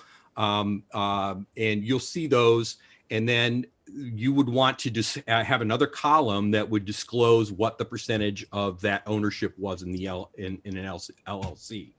So part of my process was to go through and match up the individuals with those LLCs, but you'd have to require that. Representative Ross. I have two questions, Madam Chairman. You're here with Open Democracy, which you say is a nonpartisan group, correct? I work in this capacity. I'm representing Open Democracy Action, which is a 501c4. Yeah, I assume it's somewhat affiliated with Open Democracy for New Hampshire, right? Right. We can nod, right? Is there a single member of your board who is not a Democrat? Is that germane to this? We have actually a number of Republicans as part of our advisory committee. We work with everybody, and we worked throughout the election on helping everybody to vote. Doesn't matter what color your party. I'm specifically asking because you mentioned in your testimony that you're nonpartisan, but I'm familiar with your board, and I would respectfully say the opposite. I'm not talking about the work we do. I'm talking about the board. Thank you. Further questions? Further questions from attendees? Excuse me, from our panelists that are attending electronically? I'm not seeing any. Thank you very much for your testimony this morning. Thank you, Madam Chair. Also signed up this morning to speak on this bill is Liz Tentarelli. Liz, are you here? Could you raise your hand? I see you. There you are. Thank you very much. Good morning. Welcome. You're with us now. Thank you for this opportunity to speak, Madam Chair. I sent you written testimony in support of this bill as one small step for campaign finance reform. And in that, I pointed out that a similar bill, SB 156, passed both the House and the Senate in 2019. Unfortunately, it was one of the 57 bills vetoed by the governor that year. But there was strong bipartisan support for this bill in 2019, and I would ask you to look at it today. After I sent my written testimony, I wanted to do a bit more research, not as extensively as Mr. Beal succeeded in doing, however, but I was curious about how many LLCs there are that are primarily single member LLCs and how many are entity owned. And I found an article in the New Hampshire Business Review of September 29th, 2019. This was an article written by John Cunningham Esquire, who is an LLC legal expert in our state. And he wrote, there are tens of thousands of New Hampshire single member LLCs. That's disturbing if you think that, I realize they're not mostly set up for campaign donations, but if the single owners of those LLCs wanted to donate and create, even more of these single member LLCs, they could do it. So this bill puts a bit of a brake on that. LLCs have certainly other uses. They need to be used and so on. Oops, I'm sorry. You're seeing my ceiling. I just realized. I apologize for that. I was going to ask you to move your camera, but I'm not sure in the Zoom world whether that's considered good etiquette or not. So, maybe. Well, it was not good etiquette of me to have it aimed at the ceiling, so I apologize. But in addition to those tens of thousands of single member LLCs, there are hundreds of thousands of entity-owned single member LLCs. And I'm sure if Mr. Cunningham could explain exactly what that means, it would be interesting. But the point I wish to make is that this could have a huge impact if people want to circumvent our very sensible campaign finance reforms, finance laws by using the LLCs without this law that you're considering today. So on behalf of the League of Women Voters, I am strongly urging you to support House Bill 105. Thank you. Questions from members in the room? Question from members attending remotely? Thank you. Ms. Tanarelli, I do have a question, and this is sort of longstanding, and I can't remember. When you say on behalf of the League of Women Voters, you're talking about New Hampshire, right? Yes, I am. And so has the New Hampshire, your executive director, has the New Hampshire board actually met to vote on the things that you appeared before us on or not? Actually, I am the president. I am a volunteer. I am elected by the board. And the board does meet not to vote on specific bills as this is, but rather we work from a set of positions that have been adopted over the years through a process of study and consensus. LLCs are a very specific part of this, but the National League has done a study on campaign finance reforms, which the State League supports. And so it is on that basis that I am speaking for our State League. And actually the National League would support this as well, but I am not speaking for them today. Okay, so you're speaking in your capacity as executive director volunteer in interpretation of the policies adopted by New Hampshire League of Women Voters. I am speaking as president of that organization, yes, in which all members have a voice in developing those positions, and then they are formally adopted by the board in order to use in our advocacy work like this. Thank you. Thank you. Thank you for being with us this morning. Also signed up to speak on this bill is Jim Rubens. Mr. Rubens, you have been electronically asked to join us to speak. And I believe at this point you may. Good morning, Mr. Rubens. Good morning. I don't know if I look dark to you here, but thank you, members of the committee, for having me. This morning I speak in favor of an ought to pass motion on HB 105. I come in representation as a board member of American Promise, a national organization working on campaign money reform. And I speak as the New England chairman of Take Back Our Republic, the leading conservative organization nationally working on campaign political reform in general and campaign money reform.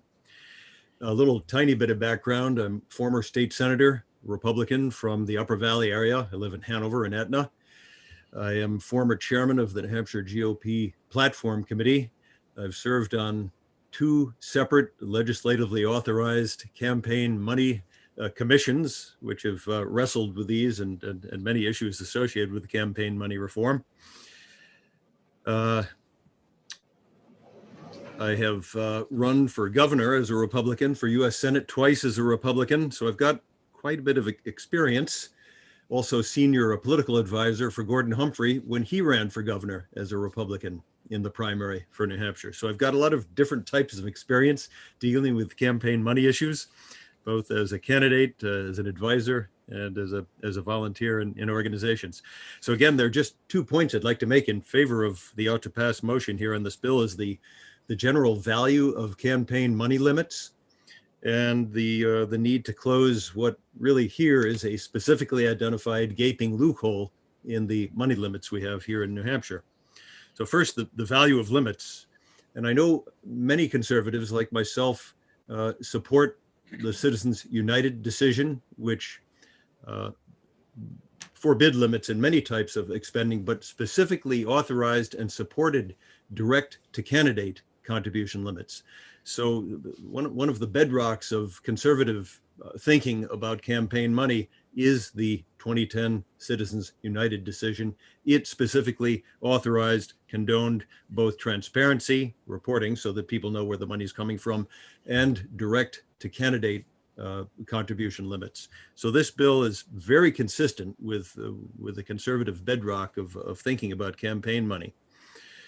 The value of limits, I go back to the framers of our Constitution. They were keenly, deeply concerned about 2 things, one of which was the prospect of tyranny when you concentrate power, as large sums of money spent on individual candidates tends to do.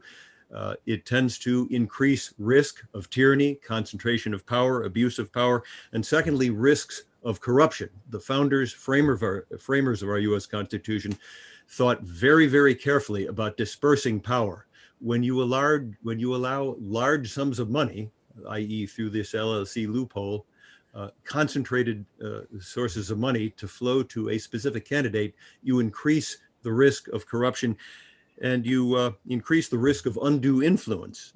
Our government is specifically structured to keep influence broad because we have a government thought by one of our framers, Madison, to be accountable solely to the citizens, the people of the country, in this case, the constituents of a person in New Hampshire who might be a candidate for New Hampshire office. So by having limits, we disperse influence and we reduce risk of corruption, we reduce risk of concentration of power and the risk of tyranny.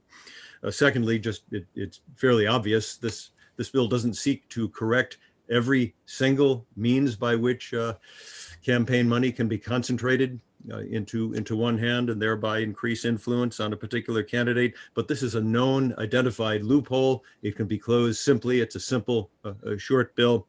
Therefore, I urge ought to pass. Thank you, members of the committee and Madam Chairman. Thank you, Mr. Rubens. Members of the committee, present in the room with questions for the Honorable Mr. Rubens. Committee members. Yes, ma'am. Yes, Madam Chair, I have a question. Representative Cody. Thank you, Madam Chair. First of all, I'd like to welcome my old friend, Senator Rubens, back to the legislature. We miss him around here, I think, Love lots being of there. times. Love I being there. would like to ask you, Senator, what particular abuses you see the LLC process particularly evidencing in this area?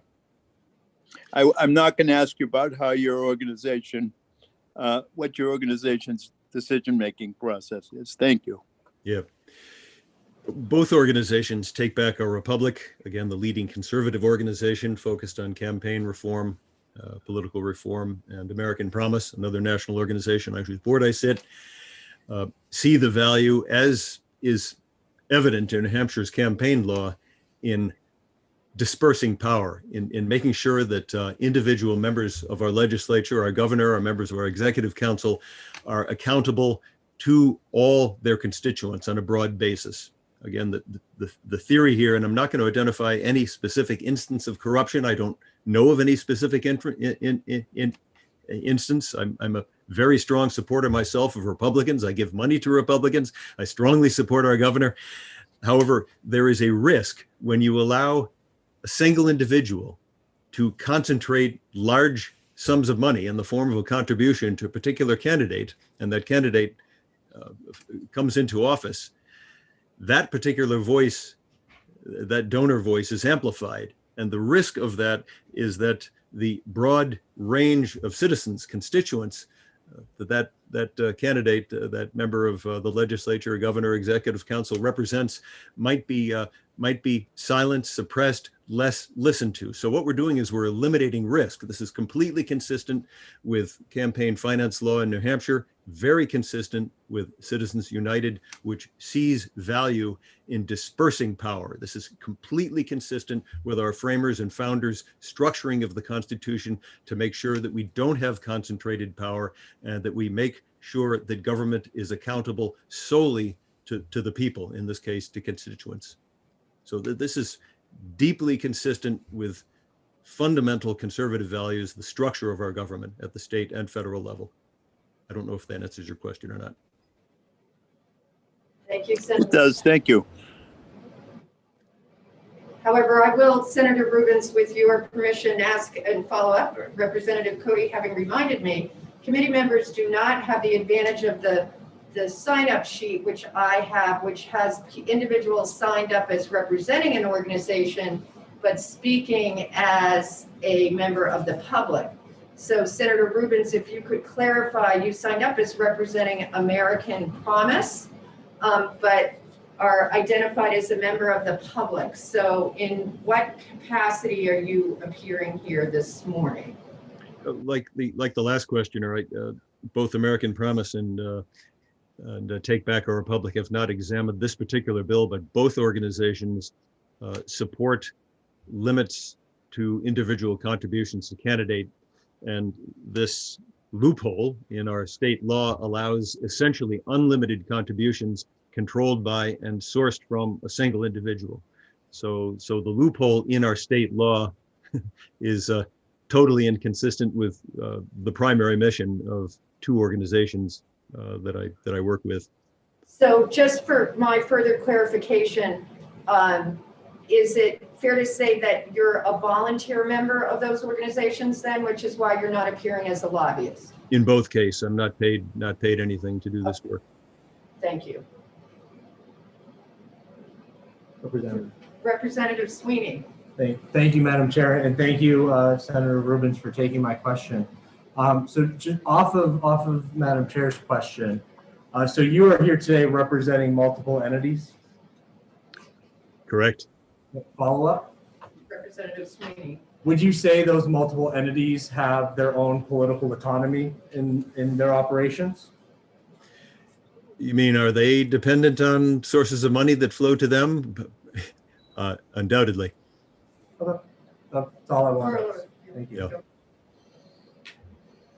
Yeah. I can say in answer to that, reflecting on the last questioner to the last person, the prior person giving testimony, Take Back Our Republic is very heavily conservative.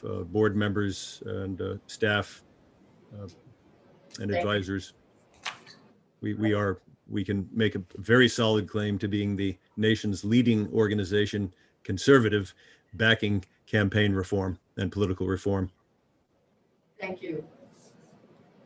Other members of the committee with questions in the room or online?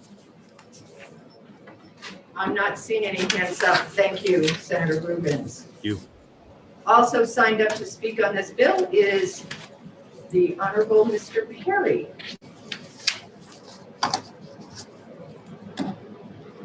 Good morning. Morning. Good morning, Madam Chair and members of the committee. Am I framed correctly, or is my... Here.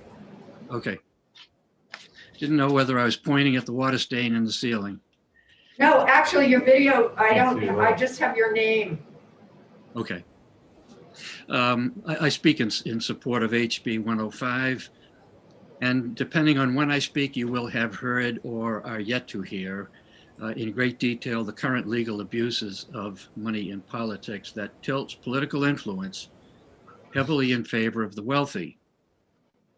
Under current law, one person owning multiple LLCs may leverage his or her campaign contributions by the number of LLCs that one person owns. Like gerrymandering, political power shifts away from segments of the population because state legislatures, or in this case, gubernatorial veto, have allowed for unfair advantage to perpetuate. It's akin to the early discussion in America's history about the right to vote, that only wealthy landowners be given the franchise. The Brennan Center for Justice confirms that over the decades, quote, the US Supreme Court, as well as lower courts, have repeatedly and consistently upheld state and federal laws requiring disclosures of who is spending money in politics, end quote. In the Citizens United ruling, and otherwise Goliath ruling against David, the majority concluded transparency is key to democracy, quoting, quote, transparency enables the electorate to make informed decisions and give proper weight to different speakers and messages, end quote.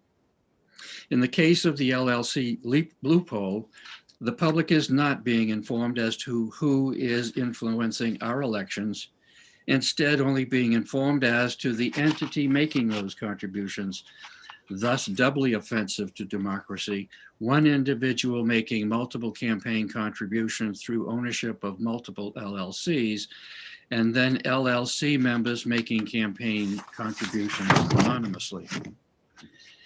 HB 105 is before you today because Governor Sununu vetoed the previous version. In referring to the minority report on SB 156, whose language is identical to this bill, I respectfully disagree with its conclusion that elimination of the LLC loophole would prove harmful to the privacy of LLC members. I remind all who serve in the legislature that you are required to disclose all donations over $25, including the names, addresses, and occupations of those donors, contrasted with current law allowing hundreds or thousands of dollars to be contributed to campaigns without attribution to individual LLC members under campaign finance laws. There is no justification for the elevation of political influence by those wealthy enough to knowingly disadvantage the rest of us in the maintenance of democracy. There is, however, every justification for support of filling in the hole of dark money spending. And I thank the committee. Thank you, Mr. Perry. Are there any questions for Mr. Perry from members of the committee in the room? Questions for Mr. Perry from committee members?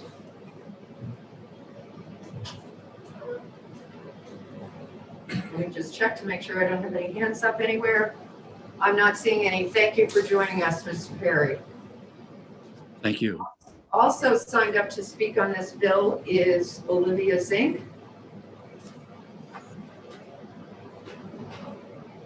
Ms. Zink, welcome. Thank you very much, but Brian Beal has spoken for our organization and I don't need to add additional time to this hearing. Okay, thank you. Also, with a request to, not signed up, but with a hand up, is Deputy Scanlon. Thank you, Madam Chair. Members of the committee, I'm David Scanlon, Deputy Secretary of State. Here not to take a position on House Bill 105, but to point out that both this bill and the one prior probably should have been sent out for a fiscal note. I can tell you that some programming changes would be required to our online campaign finance system to accommodate the changes in both bills. I would also point out that the Attorney General's office would probably see increased enforcement expenses in terms of what would be required of them to look into members of LLCs to make sure that they are have been properly recorded in any contributions that the LLC makes. And with that, I'd be happy to answer any questions. Questions from the committee, questions from members attending electronically. Deputy Scanlon, I'm not seeing anybody asking questions. I do have one though. Currently, the LLC formation and recording requirements do not require disclosure of members. Is that correct? Of all members, is that correct? That's correct. Yes. All right, thank you. I just wanted to make sure I understood that correctly. Any further questions from anybody? I do. Oh, I'm sorry. I'm looking for a hand on screen and you were there. Go ahead. Yeah, I tried to do both, but it was a challenge. Thank you. Deputy Scanlon, the fiscal notes, were those done when the bill was previously done? Can we look at those? Or did we neglect to do it last time too? Representative Lane, I would have to go back and look to see if they were done last time, and also see if the bills are identical or if there are, at least subtle differences between the two. Yeah. And may I have a follow-up, please? Representative Lane, go ahead. Sure. My understanding, Deputy Scanlon, is, and I haven't seen it, but I had understood that there was a bill pending that might require disclosure of LLC members. Is that correct? Do you know? I don't know. I'd be happy to look at it, but I'm not aware of that this session, but it's not to say that it doesn't exist. Yeah, somebody asked me to sponsor it and I don't know what happened. So maybe they decided not to go forward. Thank you. Probably have gone to Commerce if it made it through the enrollment process. Yeah. I'll check it out. Thank you. All right, thank you. Any other questions? All right, not seeing any, I'm going to close the hearing this morning on HB 105, and that brings us to our next noticed hearing, which would be HB 91, but that is not noticed till 1 o'clock. So we have an unexpected long lunch break. I will, in the interest of sort of going forward here, I have extreme interest in getting our first bill exec today. And it seems to me that 127 would be a perfect bill to do it. Perhaps at the end of the day, if members could take a look at that bill and the testimony we received this morning, which was to ITL it, perhaps we can address it. Thank you, and we're on break now till 1 o'clock. See you then. Okay. Can you mute the? Left my lunch in my car. Yeah. I will mute the room. Oh, there we go.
You are unmuted, Madam Chairman. All right, the Election Law Committee is back online. We have a couple of minutes before my clock says 1 o'clock, and we will start then. Change our. Change our name.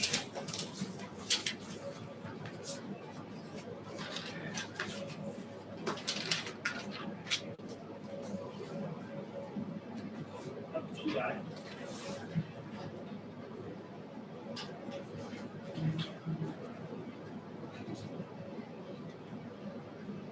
Um,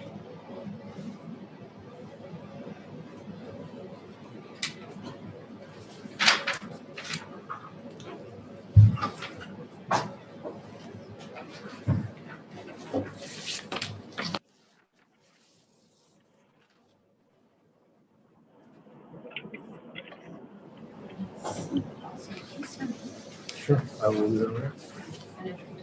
Yep. I don't think I got any.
All right, everybody, I guess we're set. It is 1 o'clock. This is the Election Law Committee. We have a hearing scheduled on HB 391 relative to increasing the threshold for reporting by political committees. And I have asked Representative Sweeney to introduce the bill. Representative Sweeney.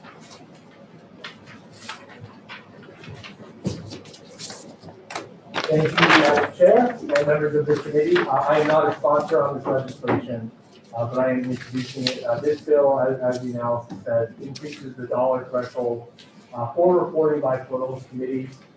Currently under New Hampshire law, if an individual gives $25 or more to a political organization or a candidate in the state of New Hampshire, their name and address is publicized on the campaign finance reports. This bill would increase that threshold to $100. Committee research indicated that the last time that the dollar amount was changed was 1982. So roughly this is really just keeping up with inflation and the changes cost of what $25 was in 1982 would be around $100 today. And I would just like the members of the committee keep in mind that currently for federal campaign finance laws, individual donors are not reported itemized receipts unless they donate more than $200 towards any particular organization. Again, I'm not a sponsor on this bill. I am happy to take questions if anyone has it, but I just wanted to introduce the legislation to start the discussion today. Thank you, Representative Sweeney. Are there any questions from any committee members in the committee room? Any questions from representatives attending electronically? I'm not seeing any. Thank you, Representative Sweeney. I don't have anybody else signed up to speak on this bill. Is there anybody else in attendance remotely that would like to speak on this bill? If so, please feel free to raise your hand.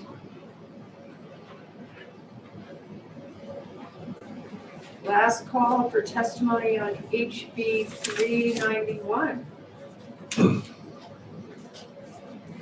I'm not seeing anything, so thank you, everybody. I'm going to close the public hearing on 391. Our next public hearing is 2465, and that's scheduled to begin in 10 minutes. The chair apologizes for scheduling and having so much downtime. The testimony this week is dramatically different than what we have seen in previous weeks. So in 10 minutes, we will open it up for 465. In the meantime, the notice is that there can be executive session on any bill throughout the day. So given that we have 10 minutes before our next public hearing, I would like the committee to consider HB 127. Representative Terosian, do you have a motion? Okay, and I thought it was going to be 483, but No, 127 relating to Representative Silver's bill where he asked us Right. to ITL it. no worries. Yeah, so I have a motion for House Bill 127. The motion is to ITL the legislation. Thank you. Representative Berry. It's been moved and seconded to recommend that the House ITL HB 127. Are there any members of the committee that have anything that they'd like to say before I ask the clerk to call the roll? Yes, Madam Chair. I don't generally approve of the custom of taking up bills prior to 24 hours after the hearing, but in this case, I understand the situation. Thank you. Thank you, Representative Cody. I am doing my best to not do that and to notice things, but I am starting to quiver over 50 bills to be voted on by crossover day. So I appreciate. Yes, Madam Chair, and I understand. I didn't want the doctrine of estoppel to be used against me in the future. Okay, thank you. Representative Terosian. Thank you, Madam Chair. And I'll just speak to the motion just briefly in case anybody's on now that wasn't on this morning. We heard from the prime sponsor who asked us to consider ITL in the bill, and we also understood it wasn't necessary after talking to the department that DOT that deals with this sort of thing. So the ITL motion, I believe, is in order. Thank you. Any further discussion from committee members? We are in executive session, so I'm going to call for the vote. If the clerk could call the roll. You skipped for me to the end. It'll take 2 years to get the hang of that one. So don't worry about it. Okay. Representative McDonald, Yes. Representative Prudhomme O'Brien, Yes. Representative Sweeney, Yes. Representative Hayward, Yes. Representative Mooney, Yes. Representative Terosian, Yes. Representative Berry, Yes. Representative Braun, Yes. Representative Quayle, Yes. clerk says yes. Representative Cody, Yes. Representative Ward, Yes. Representative Bergeron. It's on the phone, right?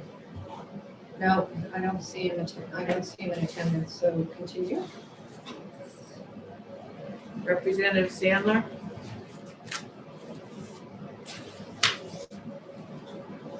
Continue. I don't think she checked in at the beginning of the day.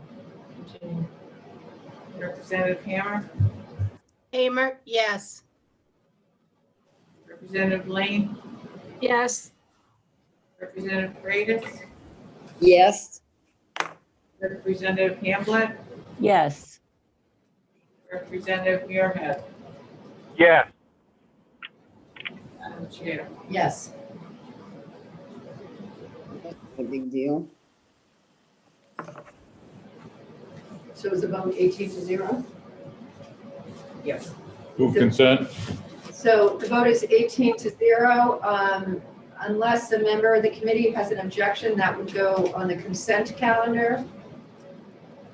I'm not seeing any objections, so that will go on the consent calendar for the first House day. Thank you very much, everybody. That is terrific. Okay, we still have a few more minutes until our next hearing at 1:15, so we will start then. Thank you. They shouldn't have to do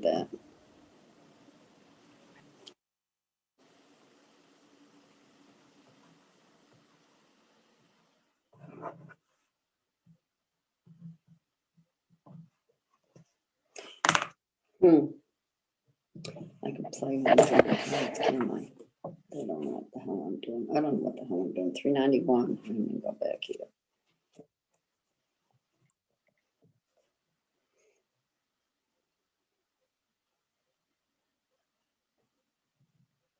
Okay, good.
You're unmuted, Madam Chairman.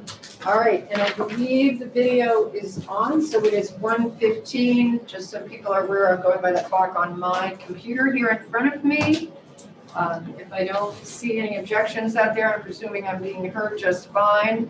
This is a public hearing on HB 465 relative to permissible campaign contributions by business organizations and labor unions. And I believe Representative Reed is here to introduce this bill. Representative Reed, I'm just doing this so I remember. Can you go online after your testimony today and sign up to speak on the bill? Madam Chair, if you can hear me, I did already do so. I just did so more recently than the 30-minute cutoffs, for which I apologize. That's fine. I just want to make sure you're on the list because I don't know what happens to us all if you don't make it on. It's happening on like all of the bills, so we'll find out. So welcome this afternoon, Representative Reed. Thank you, Madam Chairwoman. For the record, my name is Ellen Reed. I represent Rockingham 17, the towns of Newfields and Newmarket. This bill is a housekeeping measure. It had actually passed the House. If my memory serves, it was one of mine that was on consent last year, and unfortunately was one of the very many casualties of the Senate inaction due to COVID. So here it is again. For some historical context, in 1907, then President Teddy Roosevelt signed into law the Tillman Act, which remains in effect today. This bans all corporate donations to political campaigns on the federal level. Around that same time, New Hampshire also, as you know, state races are separate from federal. New Hampshire had also banned corporate donations to political campaigns in the state of New Hampshire, and that law stood until the New Hampshire Supreme Court case in 1999, Kennedy v. Gardner. And the Supreme Court struck down the law because it had been overly broad. And most of my hopefully very brief testimony will be quoting that case report, that Kennedy v. Gardner case. So just so you understand why they struck it down, the language was broad and banned all types of contributions from corporations. But there are essentially two ways a corporation can contribute. One, through their general funds. This is and just to quote the case report, generally corporate political contributions come from two different sources. One is the corporation's operating or treasury accounts. Money in that type of account is derived from corporate business activities such as the sale of goods and services or the sale of corporate stock. It is generally accepted that a corporation's ability to amass such funds reflects its business acumen, but not popular support or even the support of shareholders for its political views. And they actually cite yet another case, which I won't go to the meta level of citing yet another case. The other potential source, the court report continues, of corporate political contributions is, quote, segregated account. Typically, segregated accounts are funded by contributions solicited from corporate officers, directors, employees, and shareholders. These accounts also represent corporate money, but money that does reflect some degree of popular support for the corporation's political goals and ideas. So in other words, the court case in 1999, the Supreme Court was saying, while we support the idea that corporations can give donations through a segregated fund where the monies to that fund come specifically from donations for political purposes, something we know now as a PAC. The idea that we had long-standing law that in general corporations shouldn't donate from their general fund, they supported. The problem was the language was overly broad. Weirdly, when New Hampshire put a ban on unions making political contributions, they did make that distinction. They said that from the general fund, which is what dues paying members pay, unions cannot make any contributions. But if they have a separate fund known as a PAC, whereby members donate specifically for that political purpose, then that is okay. So in 1999, the Supreme Court actually, when they struck this down, they said, and this is again in the report, there is, of course, a simple solution to this simple problem. the general court can easily and effectively amend the statute to reflect its actual constitutional intent. So the court made it really clear that they were only striking down the idea of its inability, a corporation's inability to donate from a segregated fund, but that if we simply got more specific in the law and made a distinction between segregated funds and general funds, then in fact, that longstanding law, and in fact, the law of the land on the federal level would be completely constitutional. Unfortunately, the legislature simply removed the entire segment referring to corporations. And what that did is that while that distinction is still in place for unions and other organizations, I presume, whereby an organization can donate from a segregated fund, but not from the general fund, they removed it completely for corporations, meaning any kind of donation from a corporation in the state of New Hampshire is okay.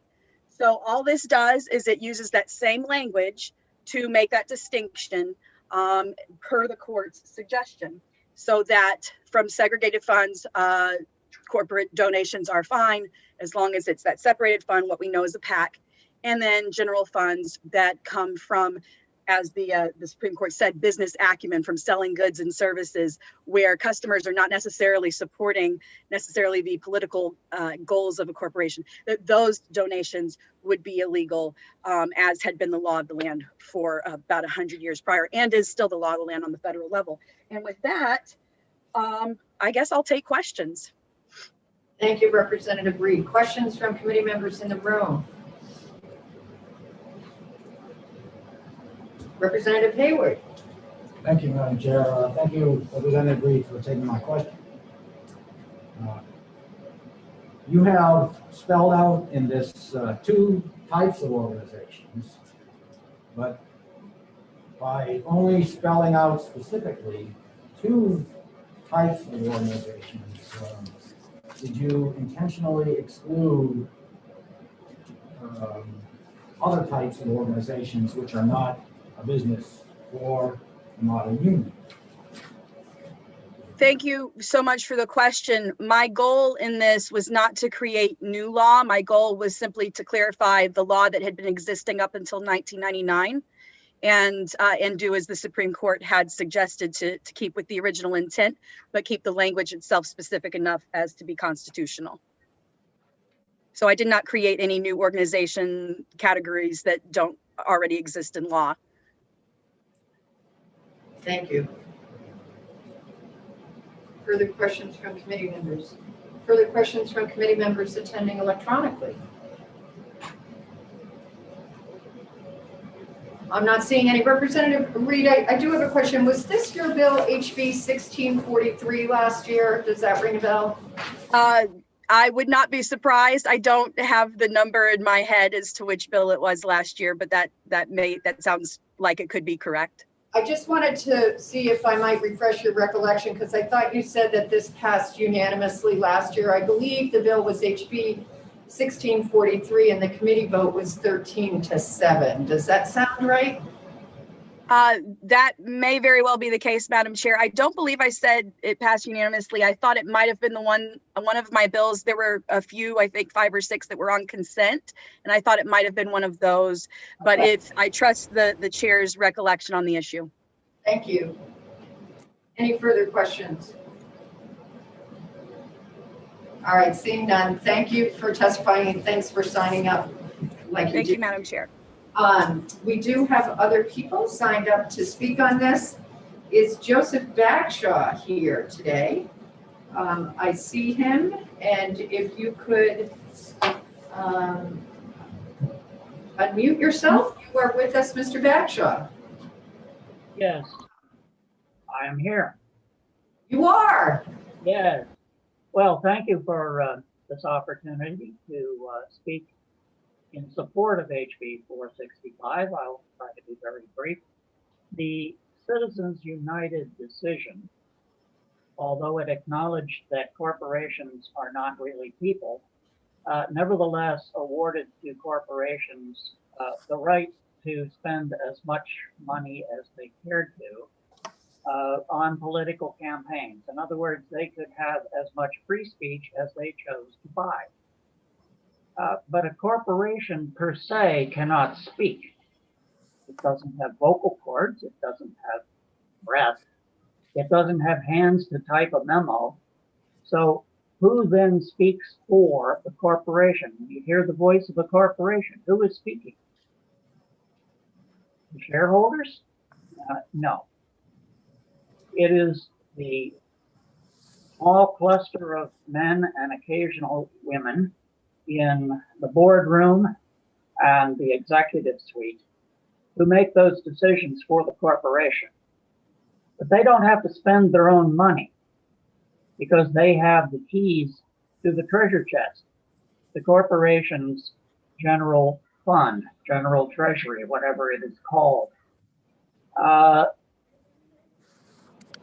We can, in fact, create, and this is the desire of HB 465, a separate fund in which the corporation or the individual owners, employees, friends can contribute, and from which then political activity can emerge, supporting candidates or political issues.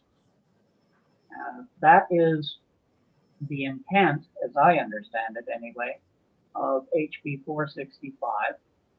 It would give a lot of people who currently have basically no say in what the corporation supports some voice. And that in its entirety is, I think, something that we need to support and we need to have in place. Again, thank you for your time. Thank you, Mr. Bagshaw. Are there any members of the committee here in the room who have questions for Mr. Bagshaw? Representative Barry. Yes, thank you for your testimony. I have a quick question for you. You made a point in your hearing that these corporations are, the leadership of these corporations are effectively speaking for, let's call it their employees or their shareholders, whatever you want to make of it. Basically that the select few, as you say, men and occasionally a few women, are making decisions for the whole body. So unions operate very similar to this. Should this bill not be amended to include a ban on unions as well? Of course. In fact, I would say that it should apply to all artificial persons. Okay, thank you. Any further questions from committee members electronically? I'm seeing no further questions either in the committee room or electronically. Thank you, Mr. Bagshaw, for being with us today. Thank you. Also with us today is Olivia Zink for testimony on this matter. Ms. Zink, you have been promoted to join us as a panelist. Welcome this afternoon. Good morning, good afternoon, Chairwoman Griffin and members of the committee. For the record, my name is Olivia Zink, Executive Director for Open Democracy Action, and I am a registered lobbyist of a nonpartisan nonprofit, and I'm zooming in here today from my home in Franklin. We are very concerned at Open Democracy about the transparency of campaign funds. As Representative Reed told you, the court case struck this piece of the law down in 1999, but the court also told us how to fix it. And this bill, House Bill 465, is basically the court case's interpretation on how to fix it. To Representative Barry's question, labor unions are already prohibited in this statute, as well as limited liability partnerships are prohibited contributions. So this also adds corporate treasury to this. So this is a good idea because one, it was the law, and two, we have these prohibitions on labor unions and on corporate partnership or organizations registered as partnerships. In the written testimony I submitted yesterday, you will see from an NHPR story of 2018 campaign contributions that over half of the donations that were raised in the 2018 election of state senators accounted for by registered lobbyists. These were corporate entities that were lobbying on behalf of these laws. And I did speak to some of those and they said, oh, we would love this corporate ban. This ban exists in 24 states. I want to give this committee an example of where we see New Hampshire exploiting this corporate loophole. The New Hampshire Democratic Party takes money from Colorado corporations. Colorado has a ban on their contributions, and then the Colorado corporations donate to the New Hampshire Democratic Party, and the New Hampshire Democratic Party sends that corporate money back to Colorado. I think they do probably take a percentage of it. But I think it's really important that we do not allow that kind of money laundering and we close this important loophole. It's really important that everyday citizens feel like they can participate in our political and campaign system. And we know that the rules are rigged, and this is a first step in fixing our campaign finance system. So I urge you to vote ought to pass on House Bill 465 and fix this important loophole. And I'm happy to take any questions. Thank you very much for your testimony. Anybody in the committee room have any questions? I'm not seeing anybody online attending electronically have any questions. I'm not seeing any hands raised. So thank you for your testimony. And do I understand, thank you for your testimony, Ms. Mayor? Yes, last week I was appointed the mayor of Franklin, but that's a different hat. It's a very different hat, and I remember when you ran for town councilor, so congratulations. Thank you. I think. Good luck. All right. That is all I have signed up for speaking on 465. Is there anybody else attending who would like to speak in this matter?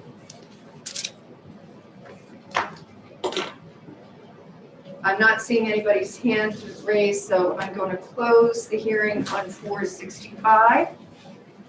Our next hearing on 482 is relative to the use of campaign contributions for personal use expenditures.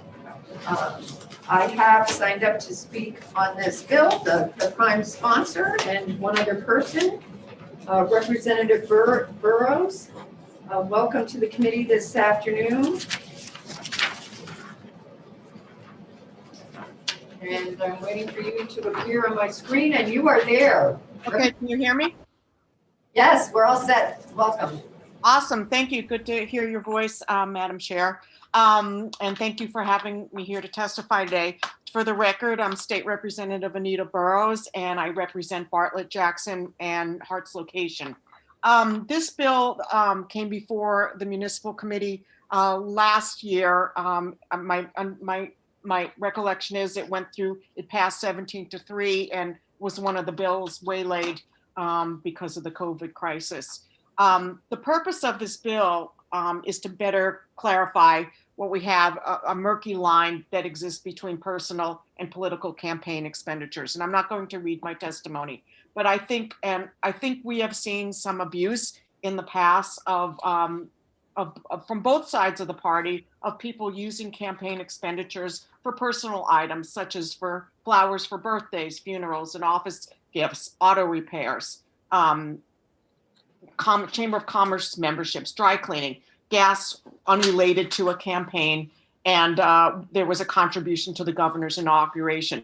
And I think that the reason that this is troublesome is that I'm sure many of us have contributions in our own campaigns of $10 to $20 or more, and this is money from hardworking people who specifically are donating money for the purpose of a candidate getting elected.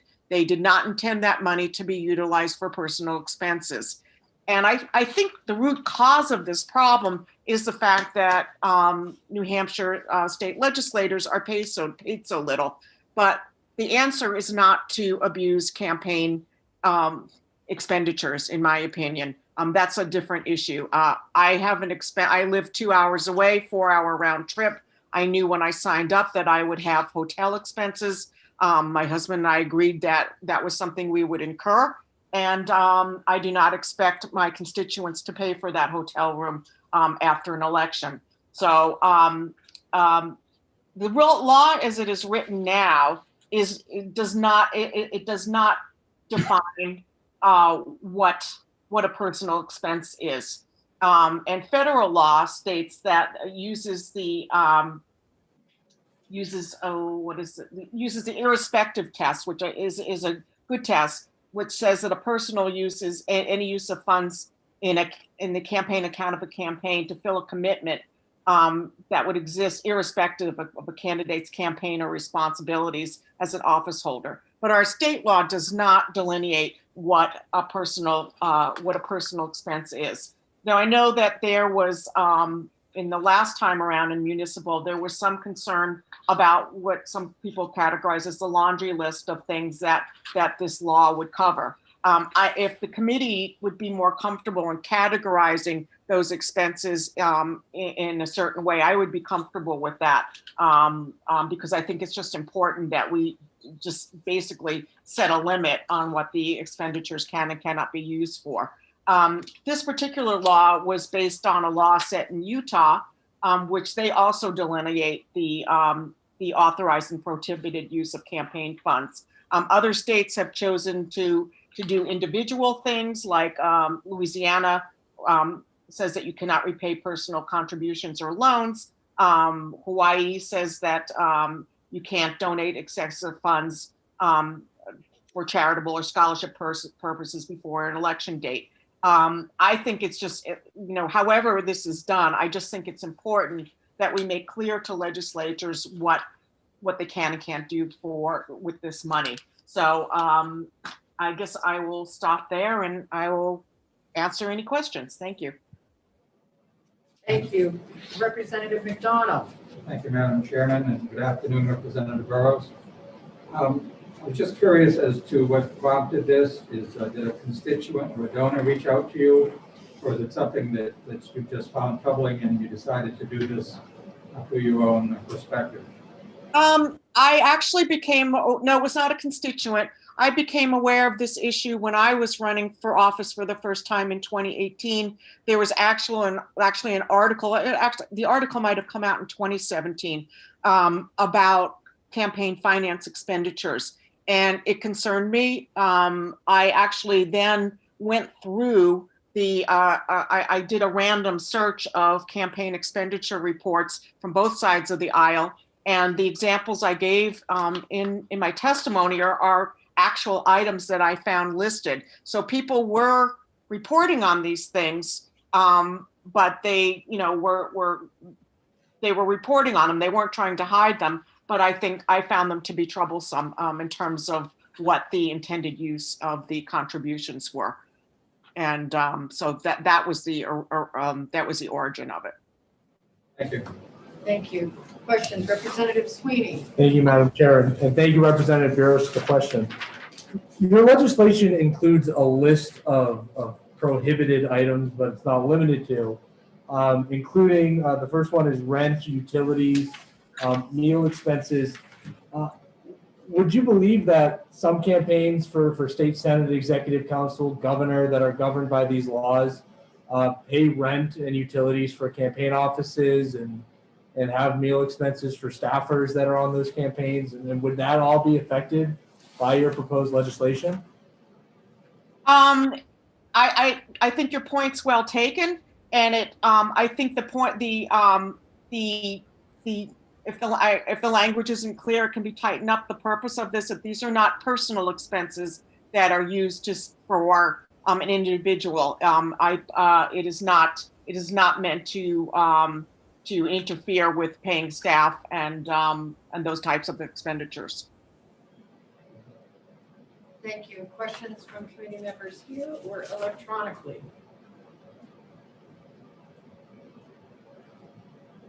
I'm not seeing any.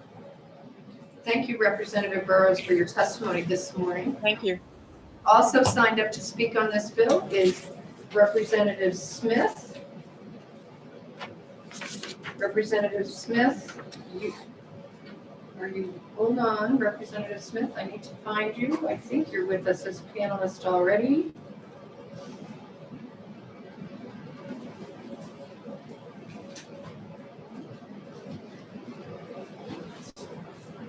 Can somebody find me Representative Smith? Oh, there, Representative Smith, I apologize for taking a minute to find you. I see your hand.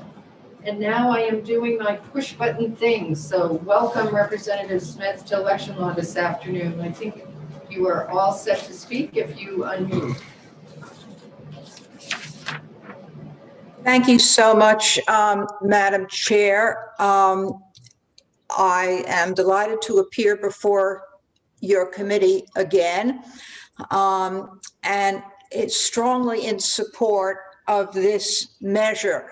Representative Burrows, as a first termer, did some incredibly sophisticated research and worked very hard on this bill. And then, as was the fate of so many bills last term, it disappeared, having been attacked by the virus. It's back now, and I think quite healthy, and something that I believe is very much in keeping with how New Hampshire goes about conducting our elections. We require people to list their the money that comes in, and that gives them a lot of flexibility as long as they do that. It's just as we're allowed to vote on so many issues as long as we declare in advance what the conflict is. But this is a way that the legislature can honor its institutional commitment to the citizens of the state, and in making sure that when citizens who are people make contributions to a political campaign, the money is used for that purpose. I'm sorry that I could not hear which member of the committee asked a question of Representative Burrows at the end of her testimony, but I'd like to respond a little further to that question. On the first page, line 20, it says, no expenditure or use of a contribution, tangible or intangible, shall be made for a purpose that primarily furthers a personal interest of a candidate or office holder or a candidate's or office holder's family, which interest is not connected with the performance of an activity. And then it goes on, and that's where it lists mortgage, rents, and utilities. So if the payment for rent or utility is for the campaign, then that is a perfectly appropriate expenditure. It is not appropriate if it is being used to substitute money that had been contributed to the campaign for the personal benefit of the candidate. So I think that a careful reading of the language would show that Representative Burrows' draft addresses that very question. And I hope that you will see this as a way to better honor our obligations to the citizens of the state without in any inappropriate way restricting the freedom of the candidate. And I urge you to support this bill, and I am pleased to be a co-sponsor. Thank you very much, Madam Chair. Thank you, Representative Smith. Are there any questions for Representative Smith from members present in the room or electronically? I'm not seeing any questions. Thank you very much for being with us this afternoon. Thank you. It's my pleasure. That concludes hearing from people who have signed up to speak. Is there anybody else in attendance at this hearing this afternoon who would like to speak in regards to HB 482 relative to contributions in campaigns for personal uses? I'm not seeing anybody signed up, so I'm going to close the public hearing on House Bill 482. HB 489 is scheduled for 1:45. I am opening the public hearing on, 489.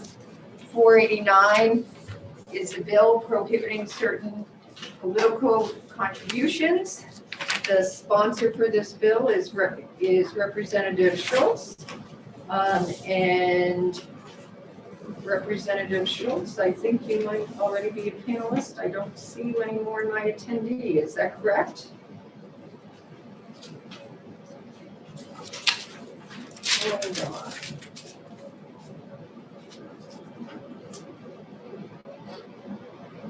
There you are. Thank you very much for raising your hand. I am having a problem seeing things apparently today. So Representative Schultz, thank you for joining us. Welcome. Thank you, Madam Chair and members of the Election Law Committee. It's an honor to be here with you today to introduce HB 489. Just want to outline at the outset what the real purpose of this or the intention behind this bill is, because just seeing the $10,000 limit isn't enough information. Under current law, if one is, say, a governor of a state and decides to, say, run for US Senate or Congress, there is a law forbidding a transfer of that money from a state campaign to a new federal PAC campaign committee to then use for the election to federal office. Unfortunately, there is no limit on a war chest from state funds to the state party apparatus. And it's a backdoor way that gets around the intention of the federal law to allow an existing war chest at the state level to be used to state parties for running for federal office.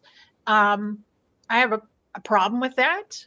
And that's the intention of this bill, is that we should be germane with our laws to not allow state funds to be used by the party to allow then promotion of a candidate to a federal office. That's the essence of the bill. Being able to transfer this money, I think, gives an undue advantage in federal elections. I'm also not naive to the composition of this committee. Perhaps if the sitting governor were, say, a former Governor Shaheen or former Governor Hassan, who then perhaps were running for US Senate, maybe the chances for this would be better. So I'm not naive, but I do think that it shouldn't be allowed, regardless of party, to be able to take a hefty war chest and use it for your purposes of running just under the moniker of the NHDP or NHGOP. So there's the reason for the bill. It does allow some transfer. It doesn't forbid it. It just limits it. And I think that is a fair approach. And I think it is a reasonable solution that brings our state laws into alignment with the purpose of what the federal law says one can do with the state war chest for federal office directly. That's the bill. I couldn't make it any more complicated than that. Okay, thank you, Representative Schultz. I don't know what the prospects are, but you shouldn't be so dismal. The election law just had a unanimous vote on something, so. Yay, great. happen this term. Questions for Representative Schultz from committee members here in the room? Any members participating online? Representative Schultz, can I just ask a question? So does this presume that a party segregates the funds that it takes in? That's a great question.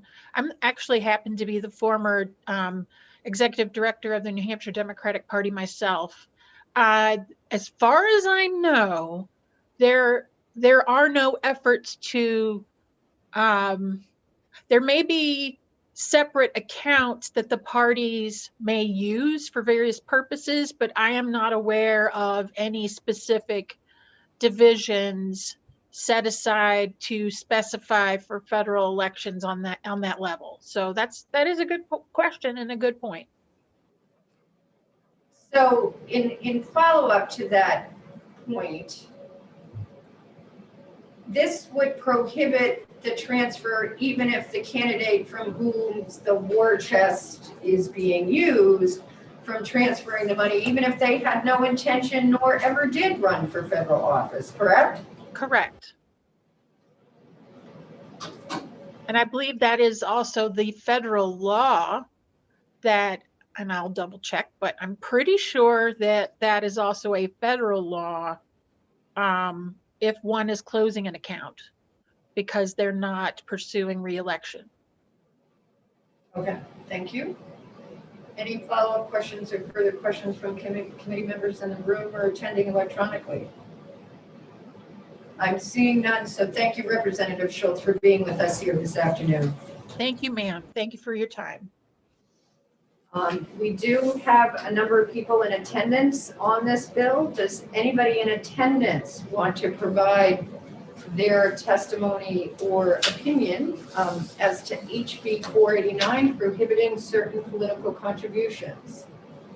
Please raise your hand. I'm not seeing anything, so thank you, everybody. I'm going to close the public hearing on 489 with 5 minutes to spare before HB 468 will commence at 2 o'clock. Thank you.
You're unmuted. All right.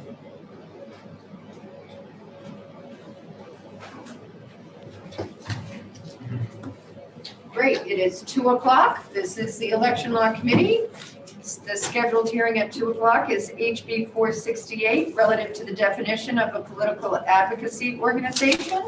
The prime sponsor on this bill is Representative Lane of our own committee. Representative Lane, welcome. Thank you. For the record, I am Representative Connie Lane, and I represent the voters of Merrimack 12, which is Ward 2 in Concord. HB 468 is a campaign finance bill that lowers the current threshold for filing a disclosure from $5,000 to $2,500 and clarifies what type of communication qualifies for disclosure. For those of us who've been on the committee, it looks very familiar. I'll go through that in a minute. The goal is to make the expenditures by political committees more transparent, whether they advocate for an issue or for a candidate. It is virtually identical to SB 106, which was passed unanimously by the Senate in 2019 and then passed this committee unanimously. It passed by voice vote in the full House that year, but then was vetoed by Governor Sununu and was not overridden. The bill also passed last year in this committee and passed the House by roll call vote. Unfortunately, when it went over to the Senate, it got caught up in all the COVID stuff and it was tabled. So being persistent, we filed it once again, hoping that this time we'll get it passed and the governor will agree with us that it is important for transparency in campaign finance. And with that, I'll take any questions, but I know that there'll be some speakers who can probably answer them a little bit better than I. And that's it. Thank you. Are there any questions for Representative Lane? All right, we're going to move on to the next speaker then, I think. Thank you. Thank you, Representative Lane.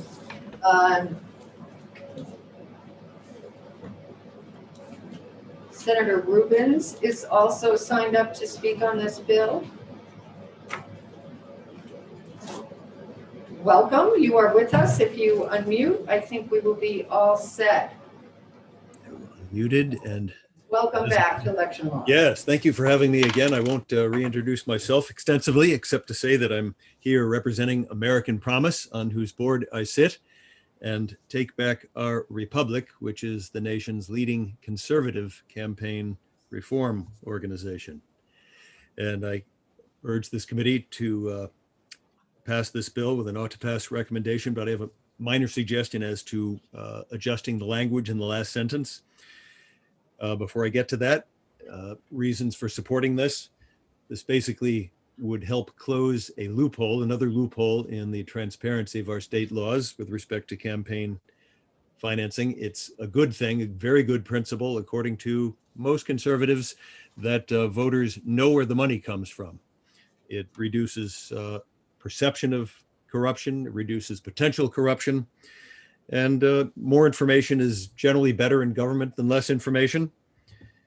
And there is a loophole here, and it can be used to game methods by which money is inserted into campaigns. And so anytime you have a law where you can game the system by taking a dollar and moving it from place A or route conduit A to conduit B in order to alter reporting or information to the public, that type of loophole that can be gamed should be closed in order to make things simpler and clear. As to the last sentence there, I'll just read it. It says in this paragraph, expenditures do not include expenses for candidate forums, including but not limited to spending for advertisements, marketing, or event expenses.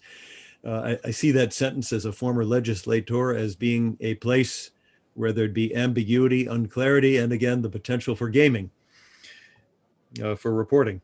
So again, I urge the committee to suggest this bill as ought to pass. And thank you for your time, members of the committee and Madam Chairman. Thank you. Questions for Senator Rubens from committee or committee members online?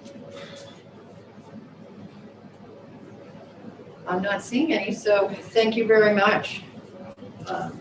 Joe Hannon has also signed up to speak on this bill. Mr. Hannon, if you're here, could you raise your hand?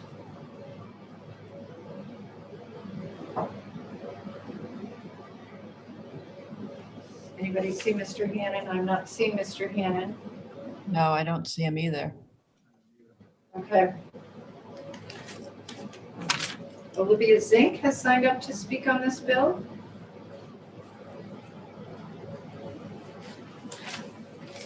Good afternoon, Chairwoman Griffin and members of the committee. For the record, my name is Olivia Zink, and I'm the Executive Director of Open Democracy, a nonpartisan nonprofit in Concord. And I am here to speak on behalf of supporting Ought to Pass on this important disclosure bill. It's really important that voters know who's making political speech and that everyone who is spending money to influence New Hampshire's laws, New Hampshire's elections, register and report. This bill creates transparency when it comes to independent expenditures and electioneering communication. IEs and ECs, most people think of those as PAC spending, but independent expenditures are political campaign contributions that expressly advocate for the defeat of a candidate or a clearly identified candidate. And this bill strikes the words functionally equivalent to express advocacy, which are words that are in the federal campaign rules, and really makes it a very important clarification that if you name a candidate and you are mailing to people in that district within 60 days of an election, that you must register and report. This does not stop anyone from making political contributions or making political speech. It just requires them to register and report with the Secretary of State, just like any other PACs and groups do. We have collected mail over the years and seen groups on the left and on the right who have used this loophole to not register and report. And it's important that voters have that transparency. For an electoral process to be open and fair, it must be known. And we need to know who is trying to influence our elections. With that, I'm happy to take any questions about the background on this bill. I have been working on disclosure legislation, I think since 2012 here in New Hampshire. And so happy to answer any questions if anyone is concerned about disclosure rules. Questions from committee members in the room or attending online? Ms. Zink, I'm going to ask a question because I know you're very familiar with this legislation. We heard a couple of bills this morning talking about campaign expenditures where the argument has been these limits were set a long time ago. We need to get with the times for cost. So they're proposing increasing of limits or amounts. This actually proposes decrease by a large amount, by half, 5,000 to 2,500, the amount that would trigger this requirement to register. Could you explain to me what the logic would be in decreasing the amount? So originally proposed by Senator Bradley was the $5,000 amount in his legislation in 2014. When Senate Bill 106 was being negotiated, there was a committee amendment by the Senate Election Law Committee, which I believe was a 5-0 committee, that they thought that in decreasing that threshold to $2,500. I think if I was spending, so this would require me if I said, Barbara Griffin loves to ride horses And I sent out this beautiful piece of mail right before the election that you're such a great person because you love to ride horses to Goffstown voters. As a, I wouldn't use those magic words, vote for or vote against, but if you're spending money with a clearly named candidate within that narrow period of time, because it's in that narrow period of 60 days prior to the election, they decrease that threshold because $2,500 can go a long way in a small race. I get that in the gubernatorial race, spending $2,500 on digital ads might not have a same effect as it would on a House race. But I think that's the committee's prerogative. If the committee does not want to strike that language, it is your bill and you're in your hands. And if you want to keep the $5,000 threshold, but then close the loophole to ensure that anyone spending money to register and report, that is your committee's job. Thank you. Any other questions? Representative Terosian. Thank you, Madam Chair. Thank you, Madam Mayor. So if I read this correctly, then if the distribution is made outside of 60 days, the $2,500 amount doesn't apply then? Correct. If you spent money right now with a clearly identified candidate, that does not count. This is really trying to get at electioneering communication within the window before an election. Thank you. Further questions from committee members? Present or online? I'm not seeing anybody. Thank you, Mayor. The next person we have signed up to speak on this today is Greg Moore. I know.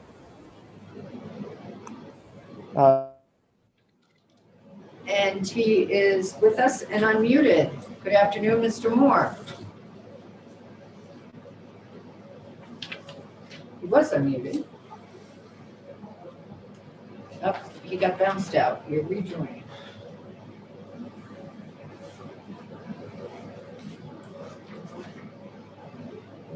Now he's back. Can you hear me now? You're back now. Thank you. Welcome. Okay. Okay, I don't know what happened there. We're all working through some new technology. For the record, my name is Greg Moore, and I am the State Director for Americans for Prosperity here in New Hampshire. I'm here today to testify in opposition to House Bill 468.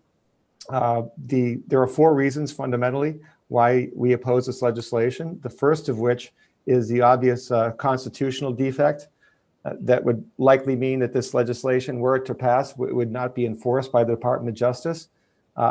Earlier today, I sent to the members of the committee a letter from the then Attorney General McDonald to then Senate President Donna Soucy relative to another section of RSA 664. And however, the constitutional issues that were raised in that letter apply just as equally to this piece of legislation. I'd encourage you to read particularly page 2, as the Department of Justice writes, as it relates to First Amendment protections. And I do appreciate, by the way, the members of the committee texting me to let me know that that I was lost for a second. Thank you, guys and ladies. I want to point out that in the letter, the Department of Justice clearly writes that anything that requires disclosure needs to be, in their words, well tailored. And the definition of entities or organizations, as they state in the letter to former Senate President Soucy, are not well tailored, meaning that they're overbroad. And fundamentally, they identify that as one. And then they also view these broad definitions as not in conformity of the due process clause of the Constitution. So I think we could all agree that, and I'd encourage everyone to read the letter that I sent to the committee. I think we can all agree that passing laws that won't be enforced really is of no value. And so I would strongly encourage the committee to reach out to the Department of Justice and ask if they similarly would not intend to enforce this legislation due to constitutional defects. So that would be the first issue that I think is most critical and obviously represents a huge component as to whether or not this bill makes any sense whatsoever. Secondarily, there were two rulings by the Department of Justice in April of 2019 relative to complaints filed against Planned Parenthood that really clarified a lot of the rules regarding potential electioneering communications. And one of the things we saw in the 2020 cycle was a near absolute use of moving towards express advocacy by a number of groups as a result of the clarifications from those election law complaints that came out in April of 2019. So in the second instance, I would say that as a result of that, I think that this legislation is probably a solution in search of a problem, given the fact that I think that now that we have that guidance from the Attorney General's office, I think you'll see organizations use express advocacy. The third issue, and this is a real problem, is that it makes an assumption. This bill makes an assumption that any communications within 60 days of a primary or 60 days of a general are designed to be an electioneering communications. However, we know that that's not the case. We know that there are things that happen at the state level of government within 60 days of a primary or 60 days of a general. Those things include veto override votes. Those things include nominations and contracts that come before the Executive Council. Those things include, back in 2018, a special session relative to the Wayfair decision. And these are all important issues that organizations and entities might want to opine on relative to the importance to themselves and their community. So the broad assumption that any activity that mentions the name of a candidate within 60 days of a primary or 60 days of a general is automatically an electioneering communication is an overbroad assumption. And then the fourth big issue is what this would impact outside of the public realm. So for example, if Market Basket were opening a new store and they had a ribbon cutting that happened to include the governor, state legislators, and they put that photo on their flyer, then they likely would have to register, or they would have to register, were this bill to become law and be enforced, they would have to register as a political advocacy organization because they would have used the likeness of a candidate for office and spent money behind that. So I don't think anyone has any intention of including something like that in this type of law. And frankly, as the Attorney General points out in that letter, the average person wouldn't understand that. And that's where the violation of the due process clause comes into place. And then just two other things, just to respond to some of the things that were said earlier. I would say that there was a comment that this has this has an impact on independent expenditures. In fact, this has no impact on independent expenditures. Groups doing independent expenditures already have to file receipts and expenditures. If you want to see an example of that, just check Americans for Prosperity in the campaign finance system. You will see numerous independent expenditures included in there. So those are already covered. And then the last point is that this legislation was told that it was going to find a way to make more transparent electioneering communications. And as I said, given the fact that there are other things that take place within state government over the arc of the 60 days before a primary and the 60 days before a general, that is an assumption that is too broad. And I would encourage the committee, for all these reasons, to find this bill inexpedient to legislate. And I'd be happy to take any questions. Questions from committee members present or online? Mr. Moore, I have a question. In the past, in this discussion, we have heard the issue of publications being made by town officials in regards to elections, or say League of Women Voters, who purports to put out information, certainly usually within 60 days of an election. Do you think that the definition that's being used here, 664.23, would encompass those? I don't think I've heard anybody talk about those kind of things. Certainly, the way this bill is drafted, it is intentionally designed to catch a very, very wide net. which is what leads to the constitutional defect of not being well tailored. And fundamentally, a voter guide or something like that, if you spent $2,500 to mail out a voter guide across a state or across a district, or in various districts across the state, and that included so much as one instance of the use of the name of a candidate, then that organization would then therefore automatically have to file as a political advocacy organization.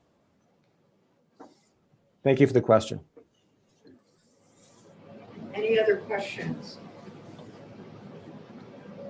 I'm not seeing any. Thank you, Mr. Moore, for attending this afternoon. Thank you, and I would encourage you to please read through the letter from the Attorney General to Senate President Susi. Thank you. I did see that come in, but I have not had a chance to read it, so thank you. Signed up to talk this afternoon was Mr. Hannan. He was not there, but he is here now, and if Mr. Hannan unmutes, he is with us. Hello, thank you for listening to me today. My name is Joe Hannan. I'm the Vice President for Gun Owners of New Hampshire. Having some technical difficulties here. I've been dropped a few times. So I did hear the previous person's testimony, and that does save a lot of time for us because he repeated pretty much almost everything I wanted to say. I do think it's very difficult to have blackout periods for educating the public on issues that are important to different organizations that may or may not be political advocacy organizations just because it's a primary season or general election season. Like the previous testifier said, there are issues that come up within those periods that have nothing to do with those general elections. And the bar is lowering the bar is only hurting some of these smaller nonprofits and organizations that are not necessarily political advocacy groups that would fall into that category. So I strongly urge you to ITL HB 468. Thank you. Thank you. Any questions for Mr. Hannan from anybody in the committee members in the room or electronically? I'm not seeing any. Thank you, Mr. Hannan, for joining us. Is there anybody else in attendance at the meeting this afternoon who would like to speak? I see Senator Rubens has added his hand to come back, and with the ease of the electronic, welcome back. Thank you for having me back, and forgive me for neglecting to add this little bit to the testimony, and a little tiny bit of rebuttal here. This bill is not a blackout. It doesn't prevent anyone from communicating. If you're going to spend more than $2,500 in that 60-day window, it just increases transparency. Voters can know what's going on. But what I wanted to add, because I categorize this bill as closing some of the dark money loophole, and this is national data. I don't have good data on New Hampshire, but in the 2020 elections, this dark money question has become very partisan, with conservatives opposing increased transparency and people on the left and Democrats supporting it. And that may be a historical artifact of the fact that Republicans used to be better at harnessing and using this money. In 2020, dark money nationally, Republicans were outspent 2-to-1 by Democrats in the Biden. Senator, could you define dark money for us as you proceed, please? Money that is spent to influence the outcome of elections or policy matters or resolutions. Isn't that any political spending? Money that is spent, but the source of the money is not disclosed. So you see the money happening, the voters can see there is money being spent to influence your thinking about a particular candidate or measure. But you don't know where the money is coming from. That's dark money in general. So I want to point out, because this matter has become wicked partisan, that the Republicans have gotten really badly behind the curve since 2018. It began in 2018. Republicans used to be ahead.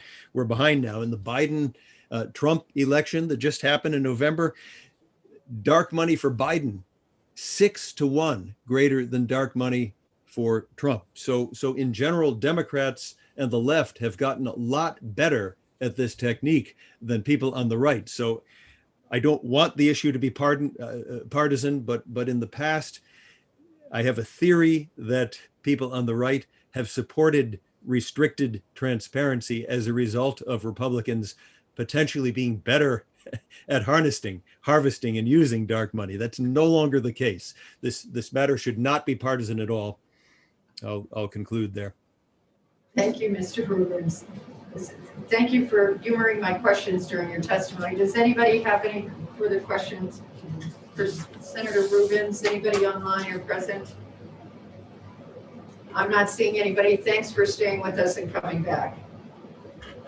Is there anybody else in attendance this afternoon for the hearing on 468 who would like to be heard? Please raise your hand. That wasn't your hand. No. I'm not seeing anybody, so I'm going to close the hearing on 268. Thank you, everybody. I believe that it concludes our business this afternoon. Does anybody have any other business they'd like to bring before the committee before we adjourn? I'm not seeing anything, so we will see each other next Friday. And so all committee members are aware for planning purposes. We have noticed a hearing next Friday, the 12th, and we will also be meeting the next week on Wednesday, the 17th. Then it is expected that we will be having session the following week, Wednesday and Thursday. That's not in stone, but that is the expectation, the 23rd and 24th, or 24th and 25th. I can't remember exactly what. My hope was that the committee would have the first week in March off, but maybe I'll have some discussions with Representative Cody about the schedule, because we still have quite a few bills to exec, and if I look at them organizationally, we have a full day, if not more, I think, of testimony on bills relating to absentee ballots, and then another full day of testimony on bills related to forms and registration and same-day voting. So we need to try and get all of that worked in for testimony and voting in time for crossover. So I should be able to have a better idea of letting you know more of what I'm hoping to schedule to be in March next week. So, but on your calendar, write down next Friday, the 12th, and the next week,